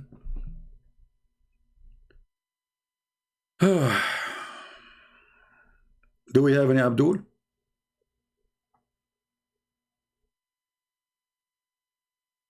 Yeah, and the Muslim, by the way, they have articles about the Quran miracle, because the Quran called this ant a female ant. They say to you, if this is a book not from God, how come the Quran say Namla? Huh? How the Quran say the word Namla, which means a female ant? According to science, brother, the one who give warning and the guard, she is a female. Hey, Abdul, in Arabic, we don't have a male ant. This is the only word we use for both male and female. So good try to lie. Islam without lies dies. In Arabic, this is what we call the insect ant, regardless if it's a boy or a girl. And actually, we don't have a boy ant. Same we call the word nahla, namla, zubaba, females. But doesn't mean we are saying they are females. This is a feminine word, not a feminine gender of the object. Stupidity is amazing. Do we have any Abdul? And by the way, as long as it's a female ant, don't you think it's haram for Suleiman to listen to a female ant? Where is the dignity? Isn't it her voice is aura?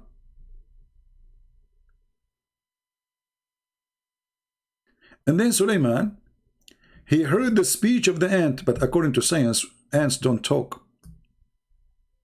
They are deaf, they are mute. So how he heard her speech? What speech?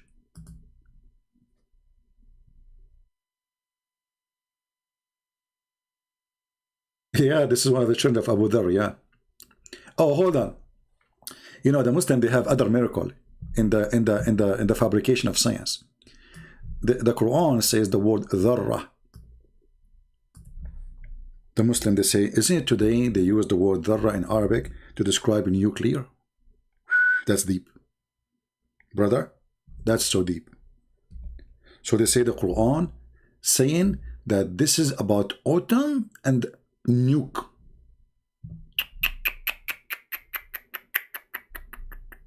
Mean.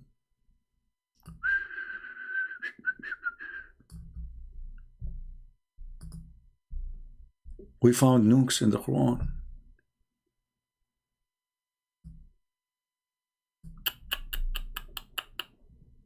It doesn't appear here. Maybe we should change the translator. Hold on. This is Yusuf Ali. Yusuf Ali, you should make it fit with the Islamic agenda, man. What are you talking about? Verse number 40. Okay. Look at this. Oh, this guy, he is honest in translation. He screwed my topic now. Okay, so how I'm going to prove it now? There's no tool to prove it. So a weight of an atom or a weight of an ant. The word atom does not exist. It's a fabrication. It is a small ant. Today in Arabic, the word dharra is simply for the smallest ant you can see. Like, let us say the baby ants, you know, the small one when they are like just babies. So this is what dharra mean. This is why there's a guy, his name is Abu Dhar. I don't know why they call him that, which means the father of ant. So dharra is an individual name for one ant. Small, tiny ant. Muslims have article saying this is speaking about autumn and electric. It is the smallest, brother. But it is about ants. Islam without lies dies. Any Muhammadan?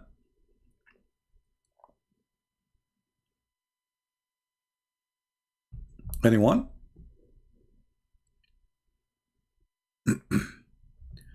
So, you know, I mean, the Quran is a book of true stories, and this God, he must be God.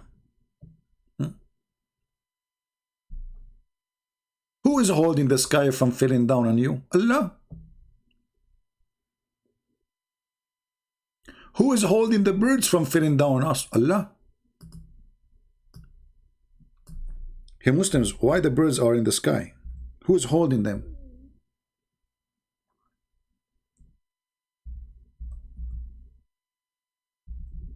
Any Muhammadan can help?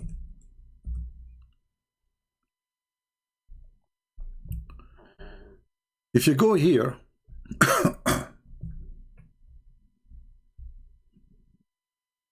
let us see.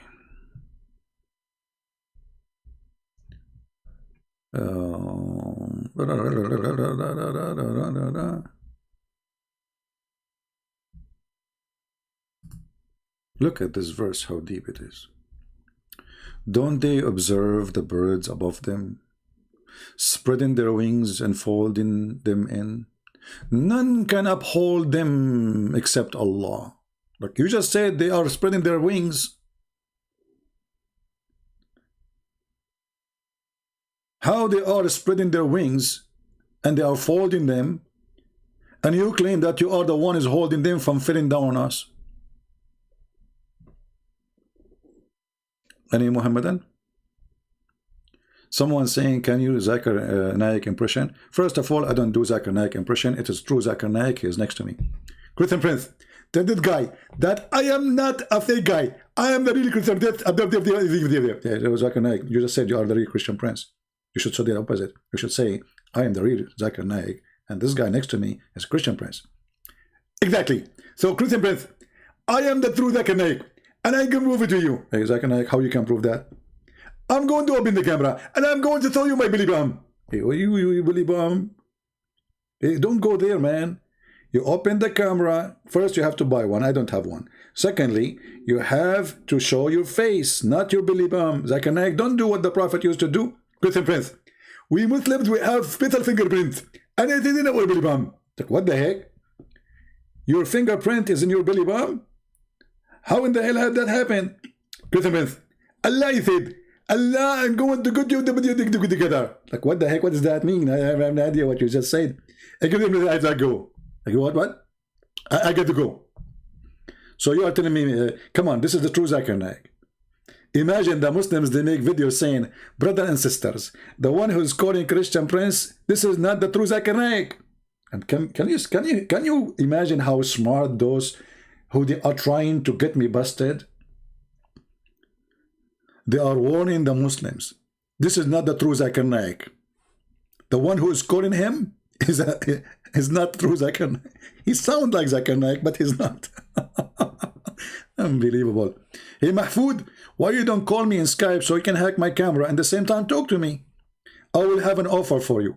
You call me, you hack my camera during the time I'm talking to you. What say you?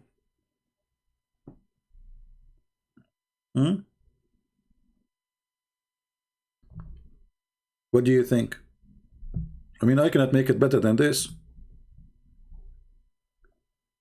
And yeah, after you hack my camera and you see me, you will jump from the top of the high mountain. You wish you never saw that face. Again, you know, you go to sleep, you know, and the face of Christian Prince will appear to you. What if I put my camera in my Billy Bomb so you Muslims can write a book about it? Like you make a book about your Prophet Billy Bomb.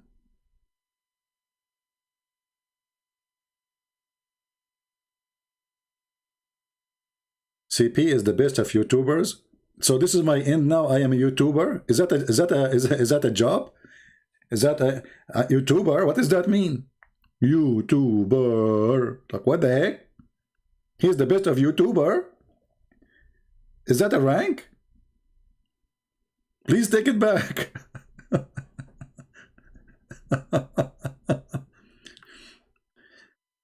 We have a big man saying, hey big man, why you don't call me? You always make comment here, but you don't call. Why you don't call, big man? Be honest. Allah is a real God. Christian in Arabic, they pray to Allah. Hey Abdul, Christians, the Arabic Christians, they've been forced to use that word after ISIS occupying them for the last 1400 years. This is why before that, we don't see that word exist anymore. However, if you ask the Arabic Christian why you use that word, they say, you know, we mean God, the Messiah. Okay, so is your God Allah the Messiah?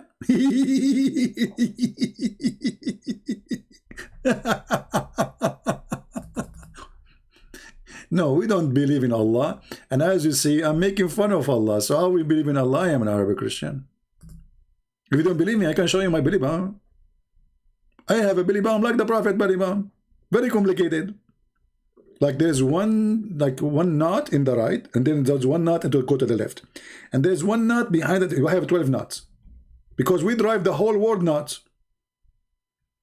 By the way, is it true that you're a prophet? Somebody, he placed 12 knots of magic on him, and then it took Allah 12 months to take off every knot? I mean, your God is so strong, man. 1 month to open every knot? That is not good.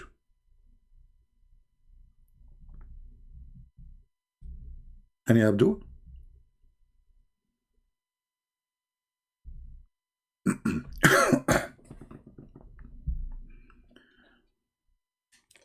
Who is a Muslim would like to call us?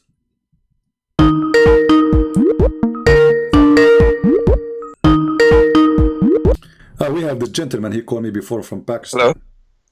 Or from India, I'm not sure. Hello, yes. Hello, sir. How are you? I'm fine.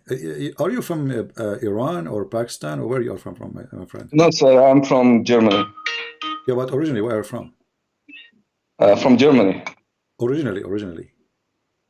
Originally, I was born in Switzerland, but I lived in California. Now I'm in Germany. Originally, still you are not from those countries, because the picture you have there is someone like you look from Pakistan or somewhere, or Iran, right? I hope it's a compliment. I don't know. I'm just asking you where. I mean, all of us, we are human anyway. It doesn't matter where you're from, right? Yeah. I'm just trying to find out. No problem. What do you want to say to us? One word. How are you, sir? I'm fine. Do you want some water? I'm drinking. Thank you so much. All right. What do you want to say to us? You are live on air. Yeah, thank you.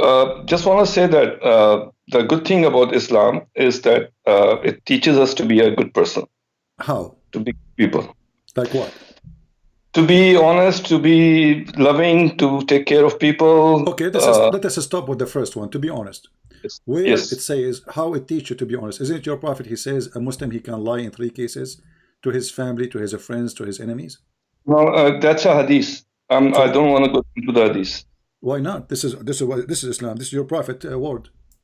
No, these are not my prophet's words. These are the people who wrote the hadith 250 years in Uzbekistan somewhere. But the Quran is the same. The Quran you have today is written more than 200 years after Muhammad too. Yes, but at least we can say that these are coming from God, but we cannot guarantee that the hadith is coming from the prophet. Can you take a false oath according to the Quran? Can we take up a false oath? Yes. I'm not knowledgeable about that. Isn't it the Quran says Allah will not take you accountable for your oath? Isn't it Allah, he says, you're saying that? Isn't it the Quran says Allah will not take you accountable? Listen to me carefully. Isn't it Allah saying Allah will not take you accountable for the false oath you take? Maybe for a good purpose. So a good Muslim is a person who lies for good purpose. What does that mean? Everybody lies for good purpose. Christians lie for good purpose. If a Christian he lie, he is not following God. Jesus said, either you say yea or nay. Anything else is from the devil. So lies is from the devil. The devil is the father of all lies, is what Jesus said. So you are saying to me, your God is teaching you to say a good lie. Give us an example. Maybe to save your life, you can lie. Okay, but this is still a lie is a lie. I'm asking you about a good lie. Maybe to save your wife, you can lie. Yeah. Okay. From who? Like your wife, she asked you where you've been, so you lied to her because you want to save your life. No, not about me. Maybe if my wife is in a big trouble, and you can lie. I don't know. It depends upon the circumstances, maybe. Okay. So when Muhammad, he took an oath to his wives, and he promised them he will not sleep with Mary the Copt. He was making a true promise, or he was lying?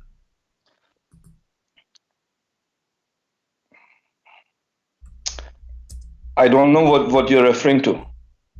But chapter 66. Okay, let's see. Let's review that chapter. Let us review that chapter. Can you it's on YouTube, sir? Yeah, let us wait it for you. In English, can you do it for me, please? Sure, we will wait for you in the English in the Quran. Thank you, sir. All right. This is your prophet taking an oath. He took an oath that he will never sleep with Mary the Copt, his slave, again. It's still in Arabic. Was he lying or he was truthful? I can only see Arabic. Yeah, now I can see English. When the prophet disclosed a matter in confidence to one of the, O prophet, this one, the number one, What the disclosure matter? What translation you are reading? What matter? Oh Prophet, no, I'm reading YouTube. O Prophet, why holdest you to be forbidden that which Allah has made lawful to thee? Okay. This is the one? Yeah. So what about this, sir? This one, your prophet, he made an oath forbidding himself from sleeping with sex slave. How do you know that? And later, it doesn't say that here. Okay, what he forbid? Tell us. Why holdest thou to be forbidden that which Allah has made lawful to thee? Something that is lawful for you. So don't be shy about that. What is that? What Muhammad, he made an oath to forbid. What is that? You know? God knows. You know, God knows. You Muslim knows. It was Mary the Copt. Go open the interpretation. You will see. He took an oath. He will never sleep with Mary the Copt again. Then Muhammad, he got horny after a few days, so he started having sex with her again. How do you know that? Because he is the one who made this verse. He said that Allah told me, why you are forbidden for you. Okay, hold on. Why it's forbidden for you? Why you forbid yourself what Allah made lawful for you? What is that? Marry the Copt. Can you show me the verse in the Quran? It says it is lawful for Muhammad to have sex with women he received not from war. But let's stick with this verse, okay? What you're telling me. There's no mention of Mary the Cook in this verse. My friend, in order to understand, okay, so is Allah making the Quran clear for you, or this is stupid then? It's a message. It's a message. What is the message? Okay, shouldn't we know now what Allah is talking about? It's a message, we got it. But Allah talking about something he forbade. So if you are saying to me, there's no way to know what Allah he forbade, or what Muhammad he forbid, and Allah saying to him, why you are forbidden? This is stupid then, because you should tell us what happened. How do we? I ask you what he forbid himself. Listen, you said. I asked you what he forbade himself from. You said only Allah knows, correct? Yes, sir. So this is stupid. So what the point of this verse then? If we will not be able to know what he forbid himself, what will we learn from it?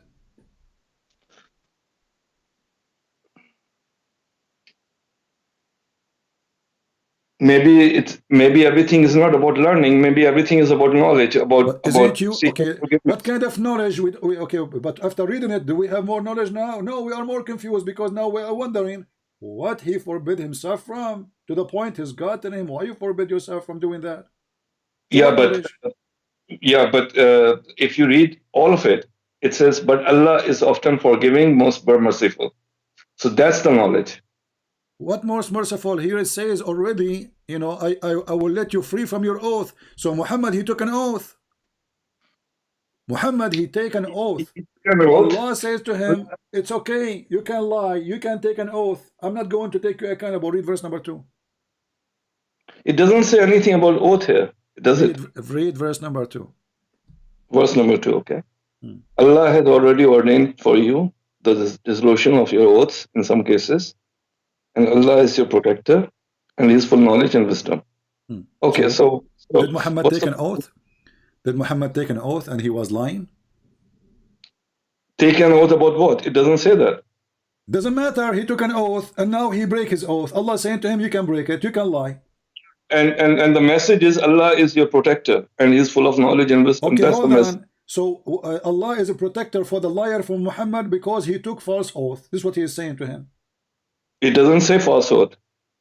Well, he is saying to him, you can dismiss your oath. When a person take an oath using the name of God, shouldn't he keep his oath? This is why it's called oath.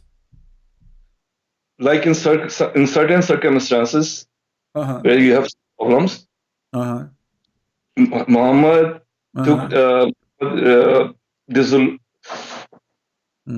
squeeze it. It's coming. Yeah, in certain circumstances, it was broken. So Allah is full of knowledge and wisdom. That's what He's saying. Can I do circumstances as oath now, and I can lie to you? Is that okay? Yeah. For example, if ISIS have captured you, and you are in Iraq, Trust me. and took an oath. Trust me, you're the one that captured me. I will tell you this true story by Sahih Bukhari.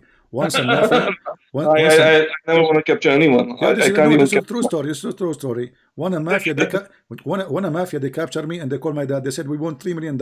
My dad, he said, I will give you $3 million if you keep him there. Don't send him back. So don't capture me because you will be sorry. Now listen.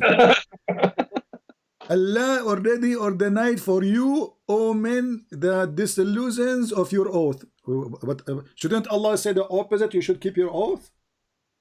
No, because it's about circumstances, sir. What circumstances? Give us a circumstance. When we ask you what is this oath is about, you said we don't know. The full story. What? You don't know the full story. You are the Muslim and you do not know the full story. Nobody knows the full story, but the bottom line is Allah is your protector. How you can go to the bottom line if you do not know the story? How you can go to the bottom line? Don't speak about the Baliban, by the way, and you do not know what the story. No, we don't need to know the story. If we need to know the story will be revealed. It's not revealed. Okay. The only thing that is revealed is Allah is your protector. Okay, hold on. Guys, so Allah don't want to reveal the story. So why he's revealing this verse then? For what for? What we learn from this now?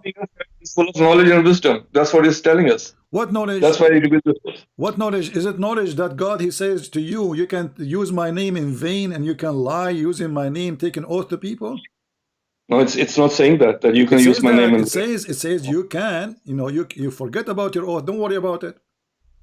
Allah has already ordained for you. To Muhammad, I'm giving you a license to lie and use my name in vain.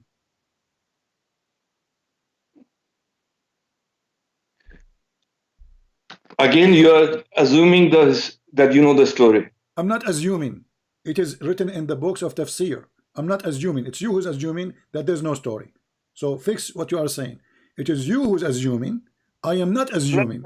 So now we are not assuming because the assume is not there. So if we go to the book of interpretation, we will find in the assuming interpretation that your prophet was having sex with the slave in the house of his wife Hafsa. When the wife Hafsa, she came, and Muhammad, who was not, like, he did not come first, she said to him, in my house and in my bed, Muhammad. I'm not assuming. It's you who's assuming. And when I say to you the hadith, you say, oh, we don't accept the hadith. So how you learn about Islam then? Okay, let me ask you. You don't accept the hadith, right? So we only listen to the Quran. Okay. So we don't follow the tafsir or the hadith because it's all. I'm going to go with you. As long as you don't follow the Quran, you don't follow the tafsir, you don't follow the hadith. I want you to tell me what is the last name of Muhammad? Bin Abdullah. Where you learned that from?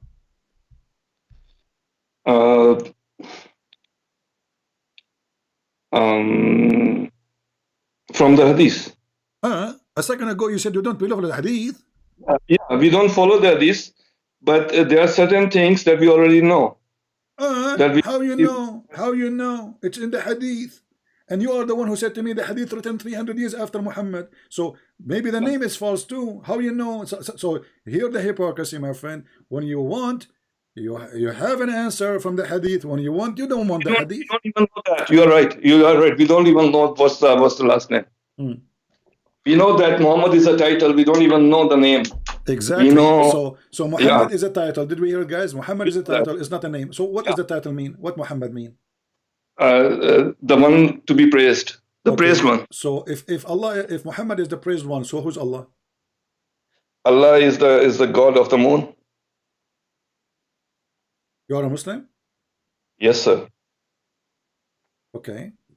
What's wrong with that? You have a God of unknown entity in Christianity, so we can give him a title, right? We have what? Our God a title. We can call him the God of the moon if we want. Okay, well, the Quran says that. Actually, I agree with you, but I'm surprised that you deliver that so easy. You deliver that so easy. Can you take Shahada just to be sure that you are a Muslim, you are not a fake Muslim? Yeah, La ilaha illallah Muhammad Rasulullah. Well, what does that mean? There is no God but Allah, and Muhammad is the Prophet. Why you are associating the name of Allah with the name of Muhammad?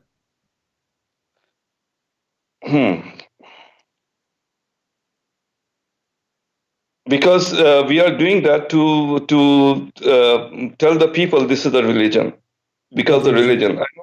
I know it's not fair is it a religion to say that there is no God but Allah and Muhammad is a messenger? Okay, well, Allah, he sent 124,000 messenger. Why you don't say that there's no God but Allah and Musa is a messenger? Why the Shahada says Muhammad? We are following the last messenger in Islam. That's why. Okay, Muhammad is the last messenger. So is Jesus coming back? Yes. So how is the last messenger? Jesus is not coming back as the messenger, is he? He's coming what? Is he coming back as according messenger? to Islam? According to Islam, he's coming what? As what? He's coming back to help people. He will open charity. Maybe, I don't know, but he's not the last.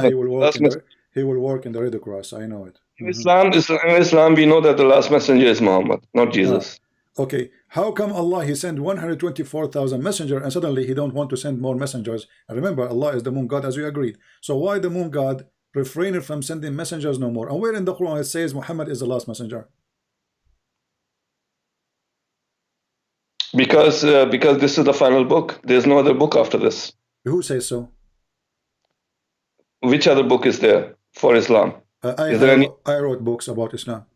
I have already many books about Islam, but there's no Quran 2. Is there a Quran 2 or Quran 3? Yeah, I was quoting ants. I quote an ant in my book, and this is what the Quran quote ants. What kind of God? He quote ants.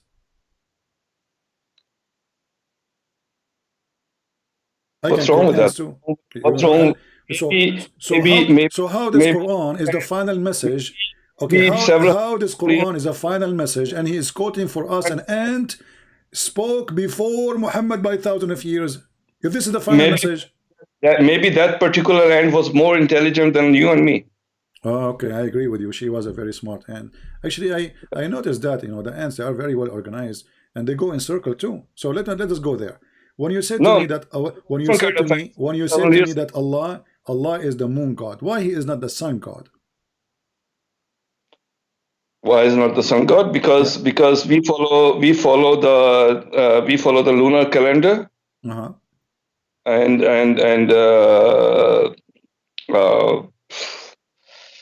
it's not that it doesn't mean that he's the god of the moon. Do you understand that? It's just a title. It's just because moon is bright, and moon there's high tide with the moon. And there's development with the moon, and moon we can see the beauty of the moon. That's why it's a title of Allah. It's Allah. So the moon is pretty. Okay.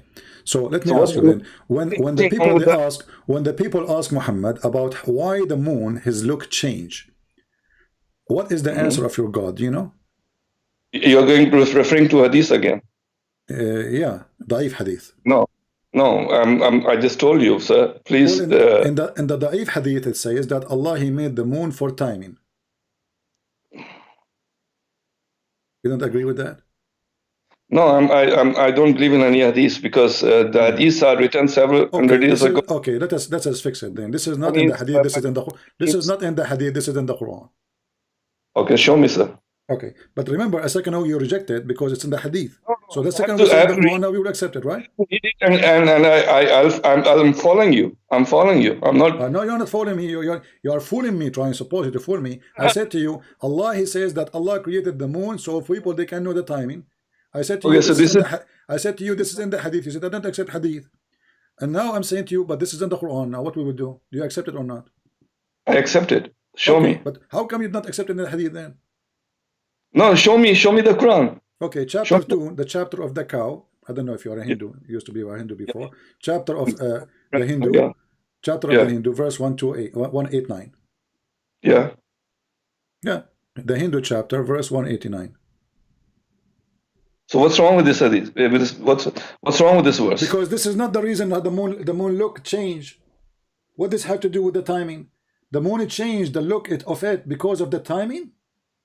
No, that the moon changes and the days change with the moon, and after 15 days the moon disappears.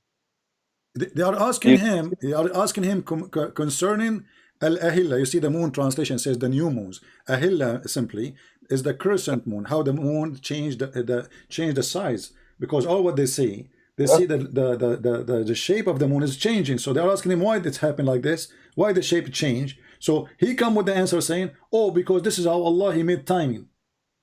Yeah, it changes with different days. The shape of the moon. But the shape of the moon never changed.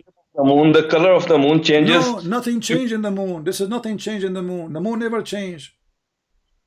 The way we see it, it changes, yeah, from Earth. Okay, but the one is answering is Allah. Do he see it differently? No, he's talking to us. He's talking to us. He's telling us that it changes for your timing. What timing? So it's correct. But the moon timing is the wrong timing. No, because even Eid, you know, the big Eid and the small Eid, both the Eids, we celebrate with the moon every single month. So Allah he is giving false information about the reason for the moon shape change. He should tell them. He should tell them. No, he should tell them. He should tell them that the moon shape does not change. The moon shape did not change. It is just how it appeared for you because of the reflection of the sun. But he did not say that. He says the opposite. He says something different. He says, you know, the moon have shapes because of timing. So every timing have a shape. He's correct. But every timing has a shape. Every different. The moon did not change his shape. But he's not talking to the people of Mars. He's talking to the people of Earth. So what? He's God. That's why they are asking him, because they don't know. They're trying to find out. God is talking to the Earthlings, to the humans. Okay, I see. Okay. Nothing wrong here, sir. Okay. So Allah, the moon God, yet he do not know that the moon shape is not changing. No, he knows. He knows. So why he did not say so? He knows the moon shape changes. Why he did not say? Why he did not say so? That it's connected with the timing. Why he did not say so?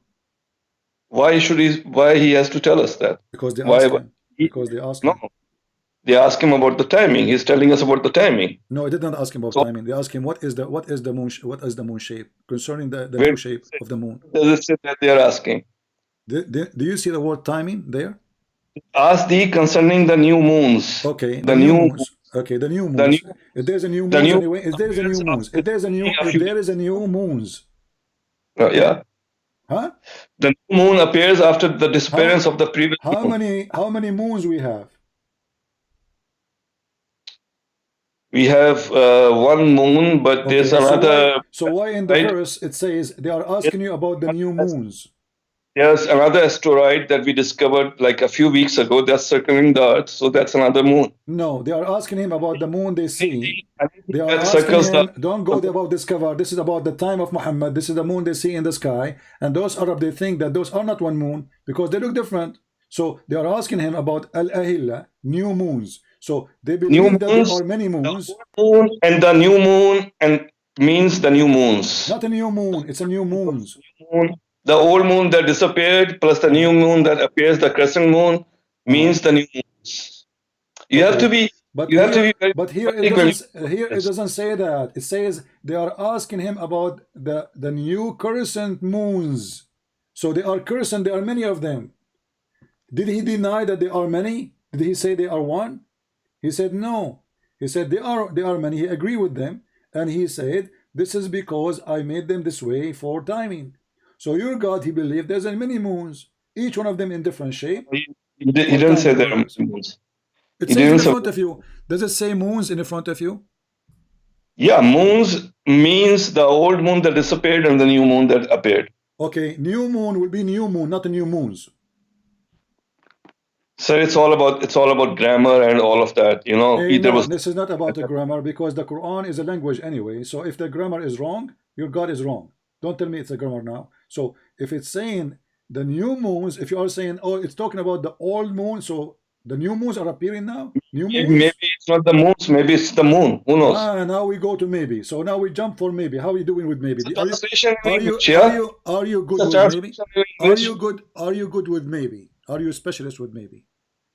No, I'm saying it's the new moons. Yeah, here it says it's the new moons. How many moons appear with the new moon? You said your explanation saying there's an old moon, there's a new moon. So there's a new moon, not a new moons. When I read this verse in English with the new moons, that's how I'm jumping to this conclusion. But maybe it says new moon instead of new moons. No, it doesn't say here. It says in Arabic, Al-Ahilla. Ahilla is moons, crescent moons, specifically crescent moons. not moon only. It's a crescent moon. Al-hilal, al-ahilla. Ahilla is a plural word of hilal. So they are asking him about the many crescent moons. Why there are many? He said, well, I made them this way for timing. But this is a very false explanation. Okay, so it's just the plural and the singular thing that you are objecting about. No, the word in ahilla mean. Are there two moons? My friend, ahilla is not just a word. You like in English, you add s, you make it a plural word. No, ahilla is a word for many crescent moons, many. So this is not an s we are adding at the end. You're talking about the new Arabic. You were not born when people used to speak the old Arabic at that. Who said so? I am born long time ago. Who said that to you? I was born before Muhammad. Prove me wrong. Do you know when Muhammad was born? Do you know when Muhammad was? Do you know when Muhammad was born? Yeah, in the 7th century. Who told you that? 6th century, 6 something. Who told you that? Who told you that? I don't remember, sir. I don't remember. Who told you that? You don't remember? So, 600. but you are the one who said you follow only the Quran. Yeah, I'm only the Quran. Nobody knows. Nobody knows these things. Okay. So what do you know? So what do you know then about Islam? So if nobody knows who is Muhammad, nobody knows where when he was born, nobody knows what his father name, nobody knows what his first name, nobody knows. Okay, you told me that his first name is a title, it's not real name. So what is the real name of Muhammad? You don't know. Why should we know his father's name? Maybe it's because maybe it's a joke, maybe it's a lie, maybe it doesn't exist. Maybe it's a mythology. That's what you're saying. I'm not saying that. I'm saying if Muhammad you do not know, you are following who? What you are saying to me, you do not know who you are following. There is somebody he been given a title, the praised one, which is God title, and you do not know his last name. You do not know who is his father. You do not know his first name. So what do you know about him?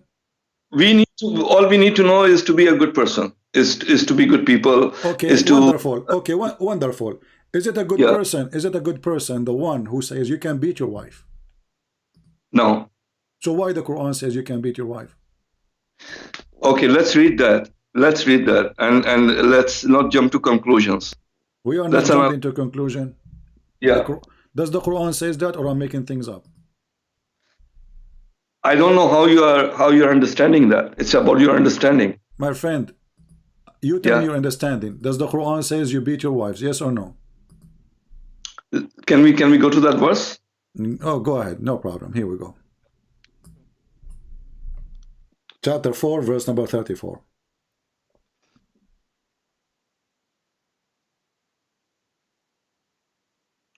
Wait 1 second. Hold on. It's not coming yet. Pictal, yeah. I see Pictal. Okay.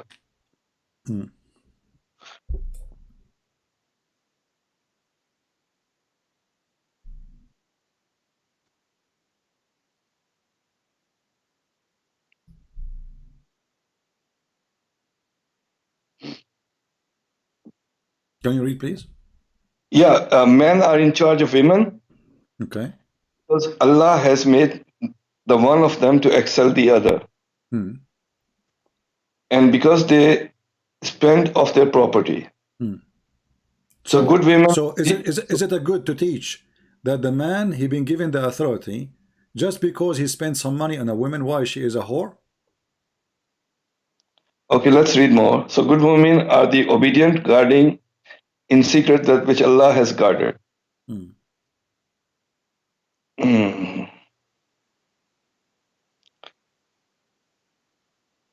Continue.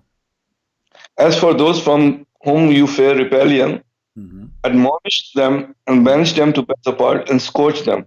What's the meaning of the word rebellion? Rebellion is a woman, let's say you say to her, can you make me tea? And she say, okay. You know, she is not jumping right away to do it. There's a war, there's a rebellion. What is rebellion? Rebellion is something deeper than that. It's not about tea. Is it a rebellion? Rebellion is someone who is sleeping around or stuff like that. That's rebellion. Sneaking around. I will go with you. So sneaking around or doing something really bad. That's rebellion. All right. So are you sure? Are you sure that the word rebellion here mean that this is a bad person? The word rebellion means this is a very bad person, of course. Thank you. So your prophet here was rebellion too. Here we go. We go to the Quran. We will find the same exact word in Arabic describing your Muhammad. And remember, you are the one who said this word mean a very bad person. So how come your prophet, he is a bad person according to you? Okay, and show it's me. Okay, and nobody will beat him. Here we go. Chapter Show me 4, that. the same chapter, chapter 4, verse 128. Chapter 4, 120. I don't see it yet. Hold on. This is the word in Arabic. Yeah, but rebellion. وَإِنْ إِمْرَأَ خَافَتْ مِنْ بَعْلِهَا نُشُوذًا. This is the same word was translated in the other hadith, other translation as rebellion, just to show you the hypocrisy of the Muhammadan. This is exactly the same word. There are some rebels who are rebelling for a good hold cause. on. You a second ago you said to me rebellion is a bad person. Now it's a good cause. But this is but he is rebellion. He is rebellion to his wives. He is rebellion to his wives. He is rebellion to his wives. He is rebellion to his wives. So here it's talking about the bad people. Yeah, it's talking about the wives. It's talking about beating. here is talking about your bad Muhammad. This is verse 128, the same chapter. And Let's read this.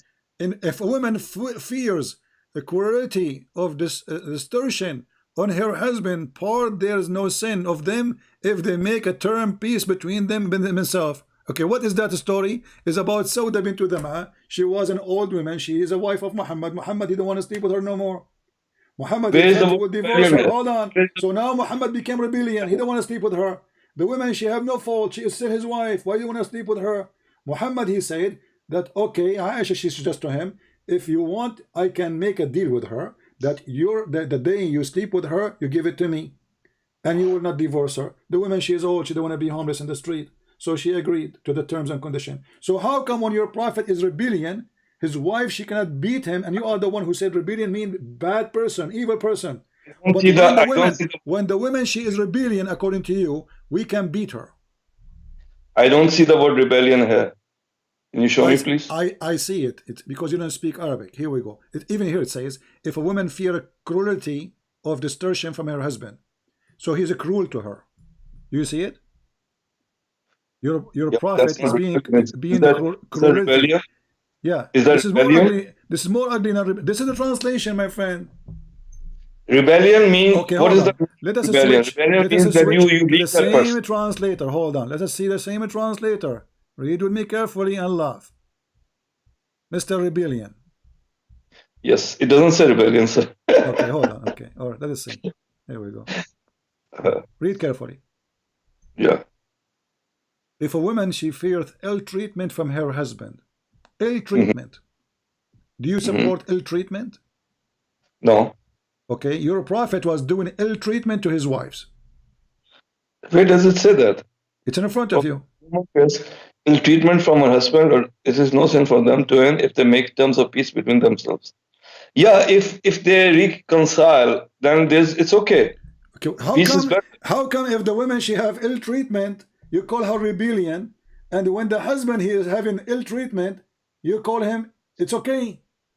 Rebellion is far more advanced than ill treatment. Rebellion this is your false translation. In Arabic, the same word. Read me carefully. This is no need for dictionary. This is the word nushud. Listen, this is the word in front of you. Do you see it? Nushud. So it is the same word used in both verses. Both verses have the same exact word. If they make peace, even if there's a rebellion, remember, if there's a war between Iran and Rome, and Persia and Rome, and then we have peace. How come if the woman is rebellion? Listen, how come if the woman is rebellion, she is being evil, as you said, she is being better person, and she sneak around according to you. The word rebellion means sneak around. And now, if Muhammad is sneaking around, and we prove it, this is what he did with Maria the Copt, and Muhammad is being rebellion, and he is not treating his wife nicely, how come the wife, she cannot beat her husband? That's your understanding, sir. This is not my understanding. This is what the verse is saying. I can open the interpretation for you. No, let's stick with the verse. Why we go to the interpretation when we are not the interpretation will confirm that if this is my understanding or this is the Islamic understanding. Yeah, but those people were not prophets, were they? The people who interpret. This is the Islamic understanding. This is how Muslims follow. You are obviously making your own interpretation now. I'm not making. I'm just reading the Quran. Okay, and they are reading, and they are just and they are reading the Quran too, and they are reading the Quran too, and they are scholars. Yeah, but there's scholars. There's so many. Are you a scholar? Are you a scholar? Okay, let us go back to zero. Let us go back to zero. We go back to the previous verse. No, nothing. So now your wife is rebellion. Is it right to beat her? If she is causing war, yes. So you are a woman beater. So do you? Are you not a woman? Are you? I'm not Are you willing? Are you married? Are you married? Yes, sir. Did you beat your wife? Never. If she became rebellion, you will beat her. It's about the story. You don't know the story. You're assuming a lot of things. A second ago you said, "Oh yes, yeah, to beat her." So I'm asking you, if your wife became rebellion, you will beat her or not? Yeah, if she becomes rebellion and she brings a dagger and she tries to kill me with that dagger, maybe I will beat her. Don't mix things up. Where it says she will kill him? Where it says the women she will kill him? That's rebellion. No, I'm telling you about rebellion. No rebellion. It means she is not obeying her husband. Read carefully, just to show you how silly you are. It says, "And if they obey you, seek not against them." So it's all about being obedience. That's what rebellion means. Yeah, but then it uses a very, very drastic word, rebellion. It says, "If you obey." This is a stupid translation, Mr. Rebellion. For that drastic word, Mr. Rebellion. This is a translation. If we change the translator, we will find different word. Let us change the translator just to make you happy, just to show you how silly you are. Here we go. We go to Yusuf Ali. Yusuf Ali is a very well-known Abdul. Here it says, if they are what? Does it say the word rebellion? It says ill conduct. Do you see it? Ill conduct. Yeah. If you don't like Yusuf Ali, we change it to different translation. Let us go to Hilali and Khan. Let us go to Hilali and Khan. Let us see. You will see it's saying the same. It's if you see ill conduct. Do you see it? Ill conduct. So she is not a cheating. She is not even lying to you. She is not going around. She is just ill conduct. What ill conduct mean? What do you mean by ill conduct? You tell me. Ill conduct can be cheating. Ill conduct can be many things. Guys, ill conduct means cheating. So if your wife, she is a cheating, and if you obey her, if she obey you after she cheat, is okay in Islam? Is that what the verse is saying? I don't know the context of the story. What do you mean you don't conduct the story? You said to me you can understand the Quran by the Quran itself. You said you do not need to understand anything. The Quran alone is enough. That's why you do not need the hadith. So if she obey you, so you are saying to me that you Muslims, if your wife, she goes sleep around, and then you give her order to make tea for you, and she obey you, it's okay. She can cheat. Does it talk about tea? Well, she is doing ill conduct. What is ill conduct? Who knows? But the message is clear. The message is clear. Surely Allah is ever most high, most great. That's the message. So that's what we read. What the message? What is the message? The message saying to you that if you have a wife, she is doing ill conduct, you can beat her. But if the husband is doing ill conduct, you cannot beat him. Correct? No, sir. It's a different context. Totally different. It's not. This is the same chapter, the same word used in both. Chapter 4, verse 34, chapter 4, verse 128. It's exactly the same words. It is, if we change the translator to use the same translator, here we go. Let me show you, just to show you how stupid this cult is. I will go to Hilali Khan. Huh? Hilali Khan, let us see Hilali Khan. How are you, Hilali Khan? What a stupid religion. So look at this, here we go. So if the women fear cruelty or destruction, this is Hilali Khan. Let's switch to the other one. Which one we choose? Let us see, other idiot. Why don't you do the translation of the Quran? I do not need translation. It's you who need translation, not me. I speak Arabic.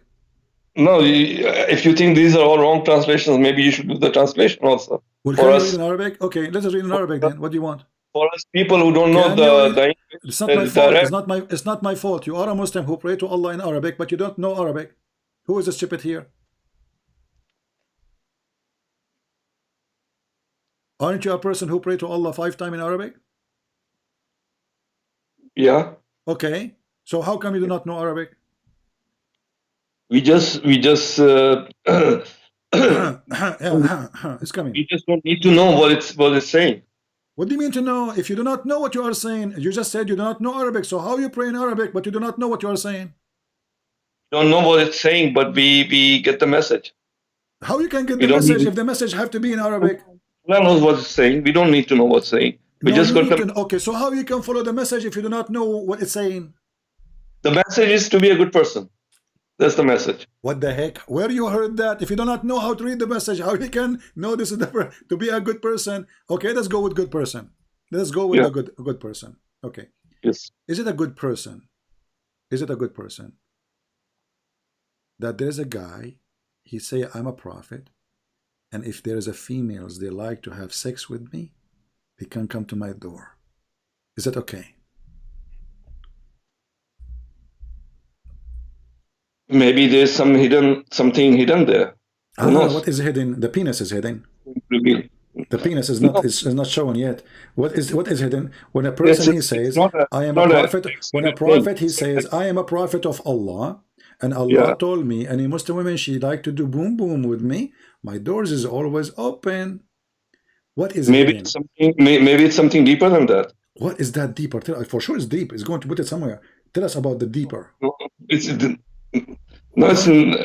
like let's have a family chat, sir. It's what? Let's have a family chat. Let's not go there because maybe there is something deeper there. Okay, tell me about the deeper. You see, I want to have a family chat. No problem. Is Muhammad making a family here chat, or when he says if a woman she offer herself to me so I can F her? Is that a family chat? It doesn't say that word, does it? What it says? Tell me what it says. Okay, show me in English, please. Okay, here we go. Yeah. Chapter 33, verse number 55. What is the point of this chapter? 1 second, it's coming.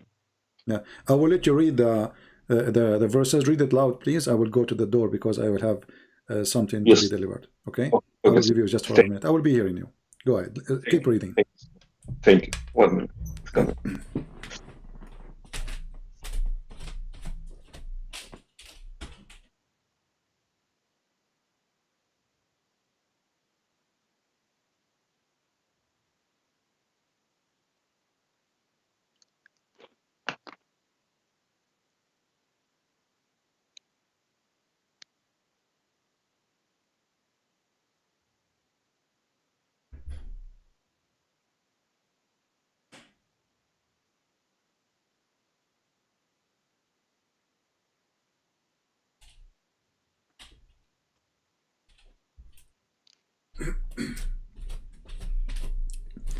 All right.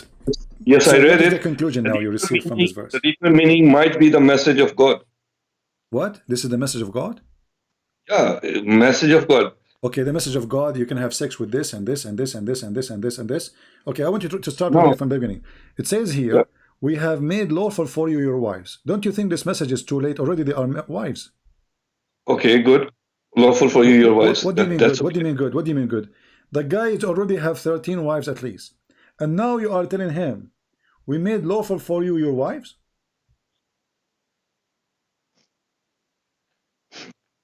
We made lawful to you your wives. The ones you have already married, it's okay. It's good for you. It's lawful for you. Okay, hold on. The guy is already married and he have 13 wives. Now Allah, he decided to tell him, it's lawful for you? See, like you were not born at that time, so you don't know the context of the story again. My friend, what context? It says, we made lawful for you your wives, but the guy already have the wife. So what's the point of this message? Shouldn't he say this message before he get married? We don't know. We don't know the real story. Okay, and those who you paid them their mahar, okay? Okay. And those who they are your captive slave. Yeah. Okay. Okay. Why Muhammad want to sleep with captive slaves? Why Allah made it lawful for him? He's a noble man. It's a message story. So a noble man is the one who rape a captive woman. It doesn't say rape. Well, she is a captive slave. Captive. Yeah, she's you know a what captive mean? slave. You know what captive mean? And by being with him, she will be enlightened. Do you know what captive mean? A captive slave by being with him will be enlightened. Will be what? That's what I'm saying.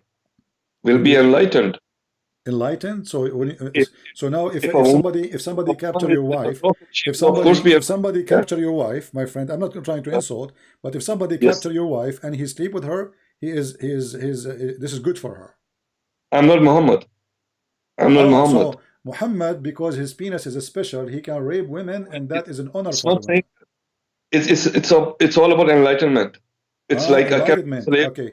What the enlightenment have to do with raping those women? It doesn't say rape. Does it say rape? Well, she's a captive. Free her and ask her. She's a captive. If she is a free, then you ask her. Then if she is a free, then you ask her, do you like to sleep with me? If she say yes, then yes. But not when she is a slave. Can she say no? Of course she can say no, but it's lawful, and she will not say no because she's. Hold on. In the front of everybody, show me one verse in the Quran is saying you can say no as a slave to your master about sex or about anything. Go ahead. This verse is not talking about slave and master. Well, Muhammad says those are slaves. Unfortunate people. It says your right hand possess. Your right hand possess. Yeah. So Muhammad now already have 13 wives. Allah giving him a license to have sex with those slaves, who he possessed them by by capturing them. Those are the unfortunate people that he's enlightening. He's what? That he's giving the message to. The unfortunate people. So Muhammad, he cannot give a message unless he put his penis in their vagina. No, he doesn't say that. Why a not? lot of women didn't have husbands. Their husbands got killed in war. But he did not marry them. They are just his slaves. So he's helping them. This is why it says the slave. It doesn't say those who they are women who you free them and you marry them. It says the slaves, your right hand possess. So they are at that moment his right hand possess. So you are saying to us that you're a prophet, he spread his message through his semen. No, I'm not saying that. You are saying that. So why he need to sleep with them if he have already many wives, and why Allah giving him license for such a thing?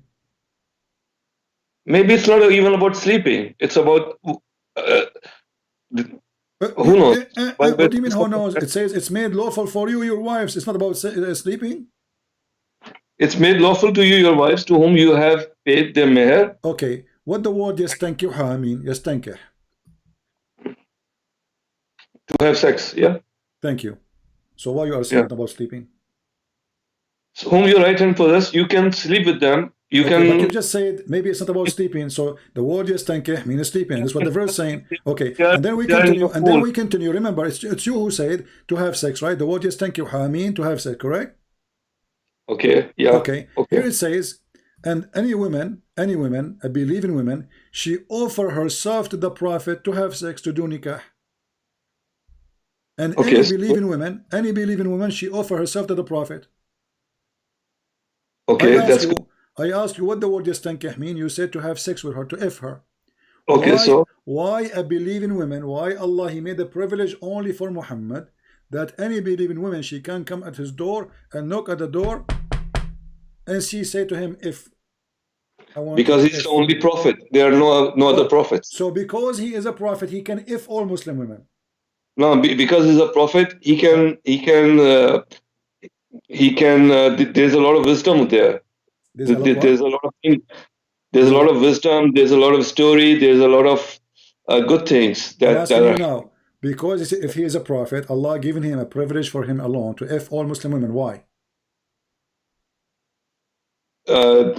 Maybe he's bringing some virtues. He brings some what? He bring what? Virtues. There are virtues there. Virtues? What does that mean? Yeah, virtues. Virtue means noble things. So when you F all Muslim women, you are doing noble thing. Yeah. So Muhammad he opened a charity. It's called penis charity. Any Muslim woman, she is horny, you go to Muhammad will F you, and that is the virtuous you are saying. You have to talk to God and the Prophet about this. Well, I'm not you about this because your prophet is dead and your God does not exist. I'm not here to judge God and prophet like this. I don't care. You are the one who just said that your prophet is doing good work by effing Muslim women. Why you want to do that? What's wrong? There's no. Isn't it enough? All the women he have, the slaves, the wives, the cousins he sleep with. Now, in the top of that, any Muslim woman, she offer herself to F her, and you are saying to me this is charity. All the women want the Prophet. All the one want to be. All the Muslim women, they want the Prophet. All Muslim women. So are you saying to me that Muslim women are a bunch of whore? No, because they want to be close to God. Because they see his nobility, so see his honesty. You are saying to me in Islam you can be close to God if you F Muhammad. No, I'm not saying that. You are saying that. You said that. I asked you why they want to F Muhammad. You said because they want to be close to God. They want to learn from him. They want to be close to him. Like if there's they want to be close to learn or close. They want to be close in the bed or close to learn. Hold on, this is about effing. You are the one who said to have sex. Yes, thank you. How you said? I asked you what it means. You said to have sex. Okay. Long-term relationship. You learn a lot. What they will learn from Muhammad when he have sex with them? Go ahead. But sex is not the only thing, is it? But it says here it's about sex. Yes, thank you. It did not say anything else. It says yes, thank you, which means to F her again and again and again. It's a continuous verb. Yes, thank you. I asked you what does thank you mean. It says to have sex, and it's a continuous verb. Wonderful. So now, what she will learn from the Prophet, women, Muslim women coming by thousands, Muslim women coming by millions. Let us say Muhammad exists today. And there's more than 1 billion Muslim women, maybe, or a billion Muslim population. Let us say there's half of them is women. So now we have 500 or 600 Muslim women. They are horny to F Muhammad. What is that for? Yeah, but we don't know. We don't know what sex with the Prophet is like. We don't know that. So you send your wife to the Prophet. He have sex with her, and then she come back to you to tell you. No. It's. I'm not saying that. Well, you just said you don't know how have sex with the Prophet look like. Who care? So you are. What is the purpose of this? You said we do not know how have sex with the Prophet will look like. Do you think he will use his nose? I mean, sex is sex. He will use his penis. So why your wife she have to go and sleep with this man just because he's a prophet? You said all Muslim women they want to sleep with Muhammad. Why? So you are saying to me if your wife sex is sex for an ordinary person. Sex is sex for an ordinary person. That's what I'm saying. Listen. If Muhammad exists today, and I'm not trying to insult, please don't take me as an insult. If Muhammad exists today, and your wife she wished to sleep with him, you will not say no. No, he doesn't exist today. I'm not saying he exists today. If he exists today, if he come. No, why are you saying if? Your wife she decide to sleep, and your wife she decide to sleep with him. Are you there to say no?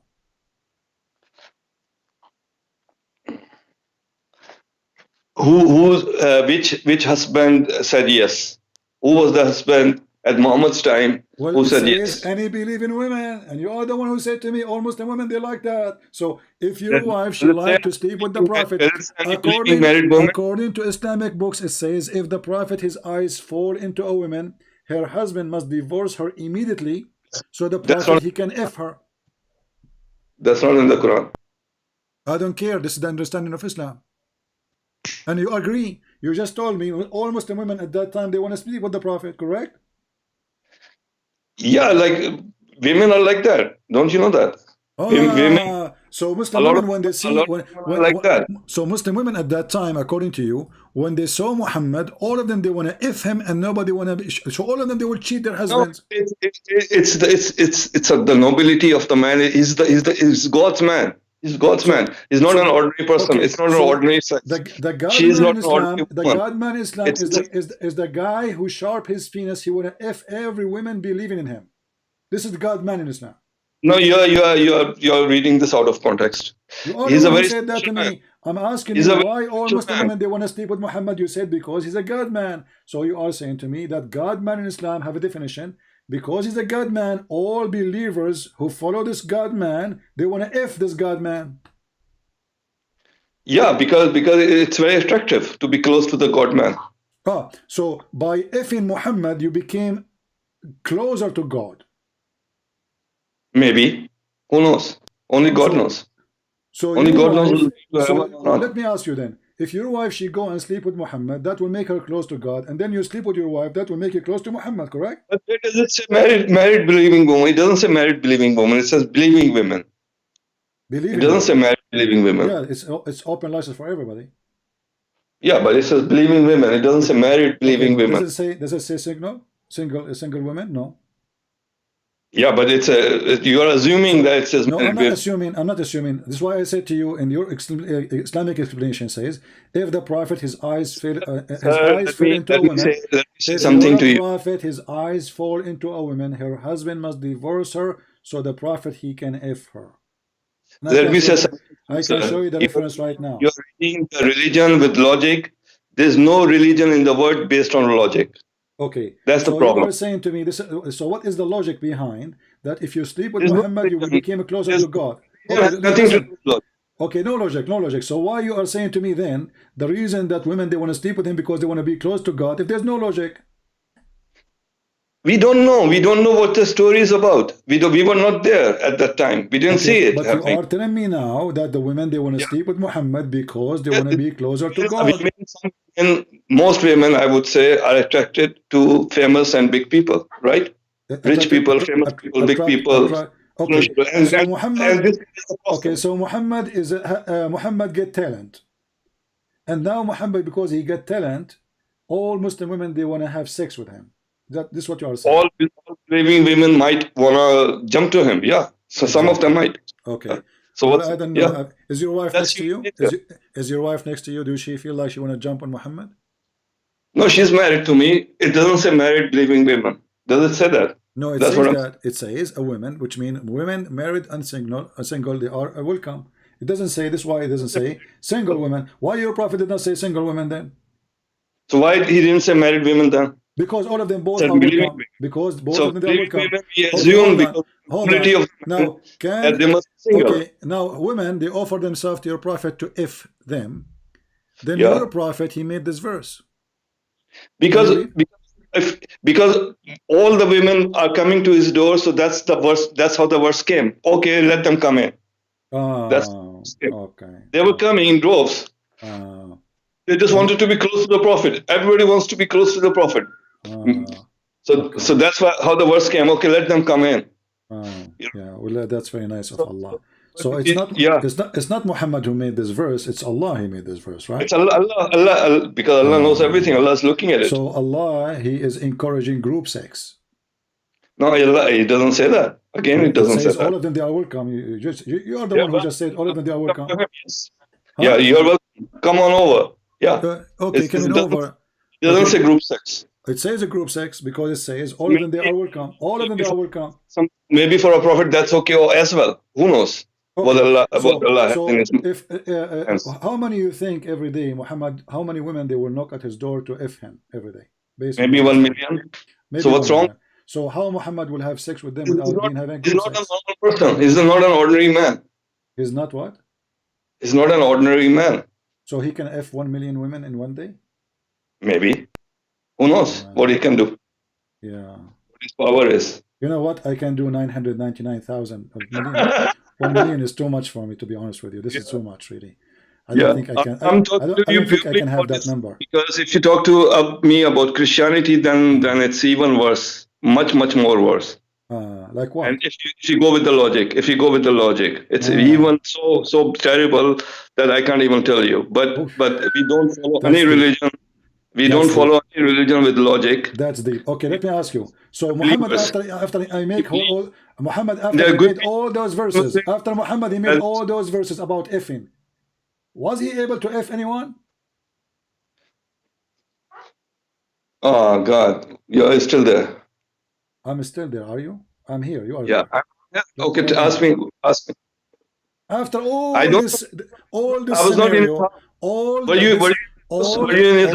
this scenario about effing, and God is involved in the effing of Muhammad, and Muslim women they want to go closer to Allah by effing Muhammad. We got that. Now, was Muhammad even able to F any of them?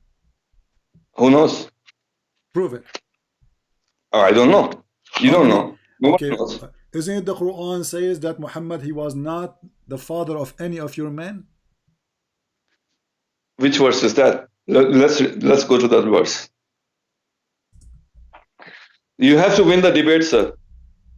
You are the winner, my friend, always. No. You are the best. I really like you, You are a very good person. You are amazing, but you don't understand that it's not a logic. It's a read for me. Yeah, okay. Don't praise me too much because you might send your wife to me too because I'm amazing. Come on, I'm not now. I'm amazing. No, I'm not. So your wife, she will come jump to me. Come on, don't do that. So read with me. Chapter Okay, 30, chapter 33, verse number 40. Yeah. Muhammad is not the father of any man among you, but he's the messenger of Allah. Okay, so Muhammad, he spent his life effing women, or he was effing nothing. There is a purpose. Allah knows the purpose. Why is not the father of any man? Allah knows the purpose. Muhammad, so what is the purpose of all women to F him if he cannot even have sex? Maybe he doesn't want to produce any children. Like, maybe Allah is not in Allah's plans. What do we know? Maybe the guy, he is he is effing all women, and after all this effing, okay. So don't you think that Muhammad was maybe doing it in the wrong location, maybe in their nose? No, that's I don't know what to say. What? I mean, after all this drama and God write articles, women, they offer themselves, the women, they are lined up in the door. Take me, prophet, please look at my boobs, look, they are so big, look at my skirt, my legs, they are so nice. And women, they are fighting over Muhammad. And now after all of this, the guy, he could not even have a baby? It's not in Allah's plans. It's what? To have a baby. It's what? It's not in Allah's plans to have a baby for Muhammad. So it's Allah plans to make Muhammad penis happy, but he could not make him happy to have a baby? Which one is more important? It's in Allah's plans to satisfy the women, to make them happy, to spread the religion, to spread the message, to make them, bring them into nobility. Well, I know that you don't believe in the hadith, but the hadith confirm that Muhammad, he cannot satisfy the women. And this is the point in front of you. Hold on. You're a prophet wife. You're a prophet wife. You're a prophet wife, she said. Does the women, hold on. You're a prophet, Abdul, listen. You're a prophet wife, she said. Does women get this charge? It's hadith. It's hadith. Who would write a hadith like that? Imagine how crazy that person is. Someone who's writing something like that. Imagine his thing. I will tell you who will write a hadith like this. Muslim idiots. Yeah, I agree with you. But all of you are idiots. I agree with you.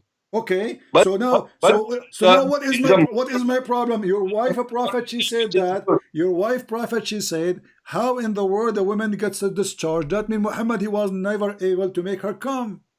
Again, you are going to the hadith. So Muhammad, he had long line of women in the front of his door to F him. Then they go inside the room. What Muhammad do exactly? They never have charge. About sex. Tell me how stupid that person would be writing hadith about sex. Imagine.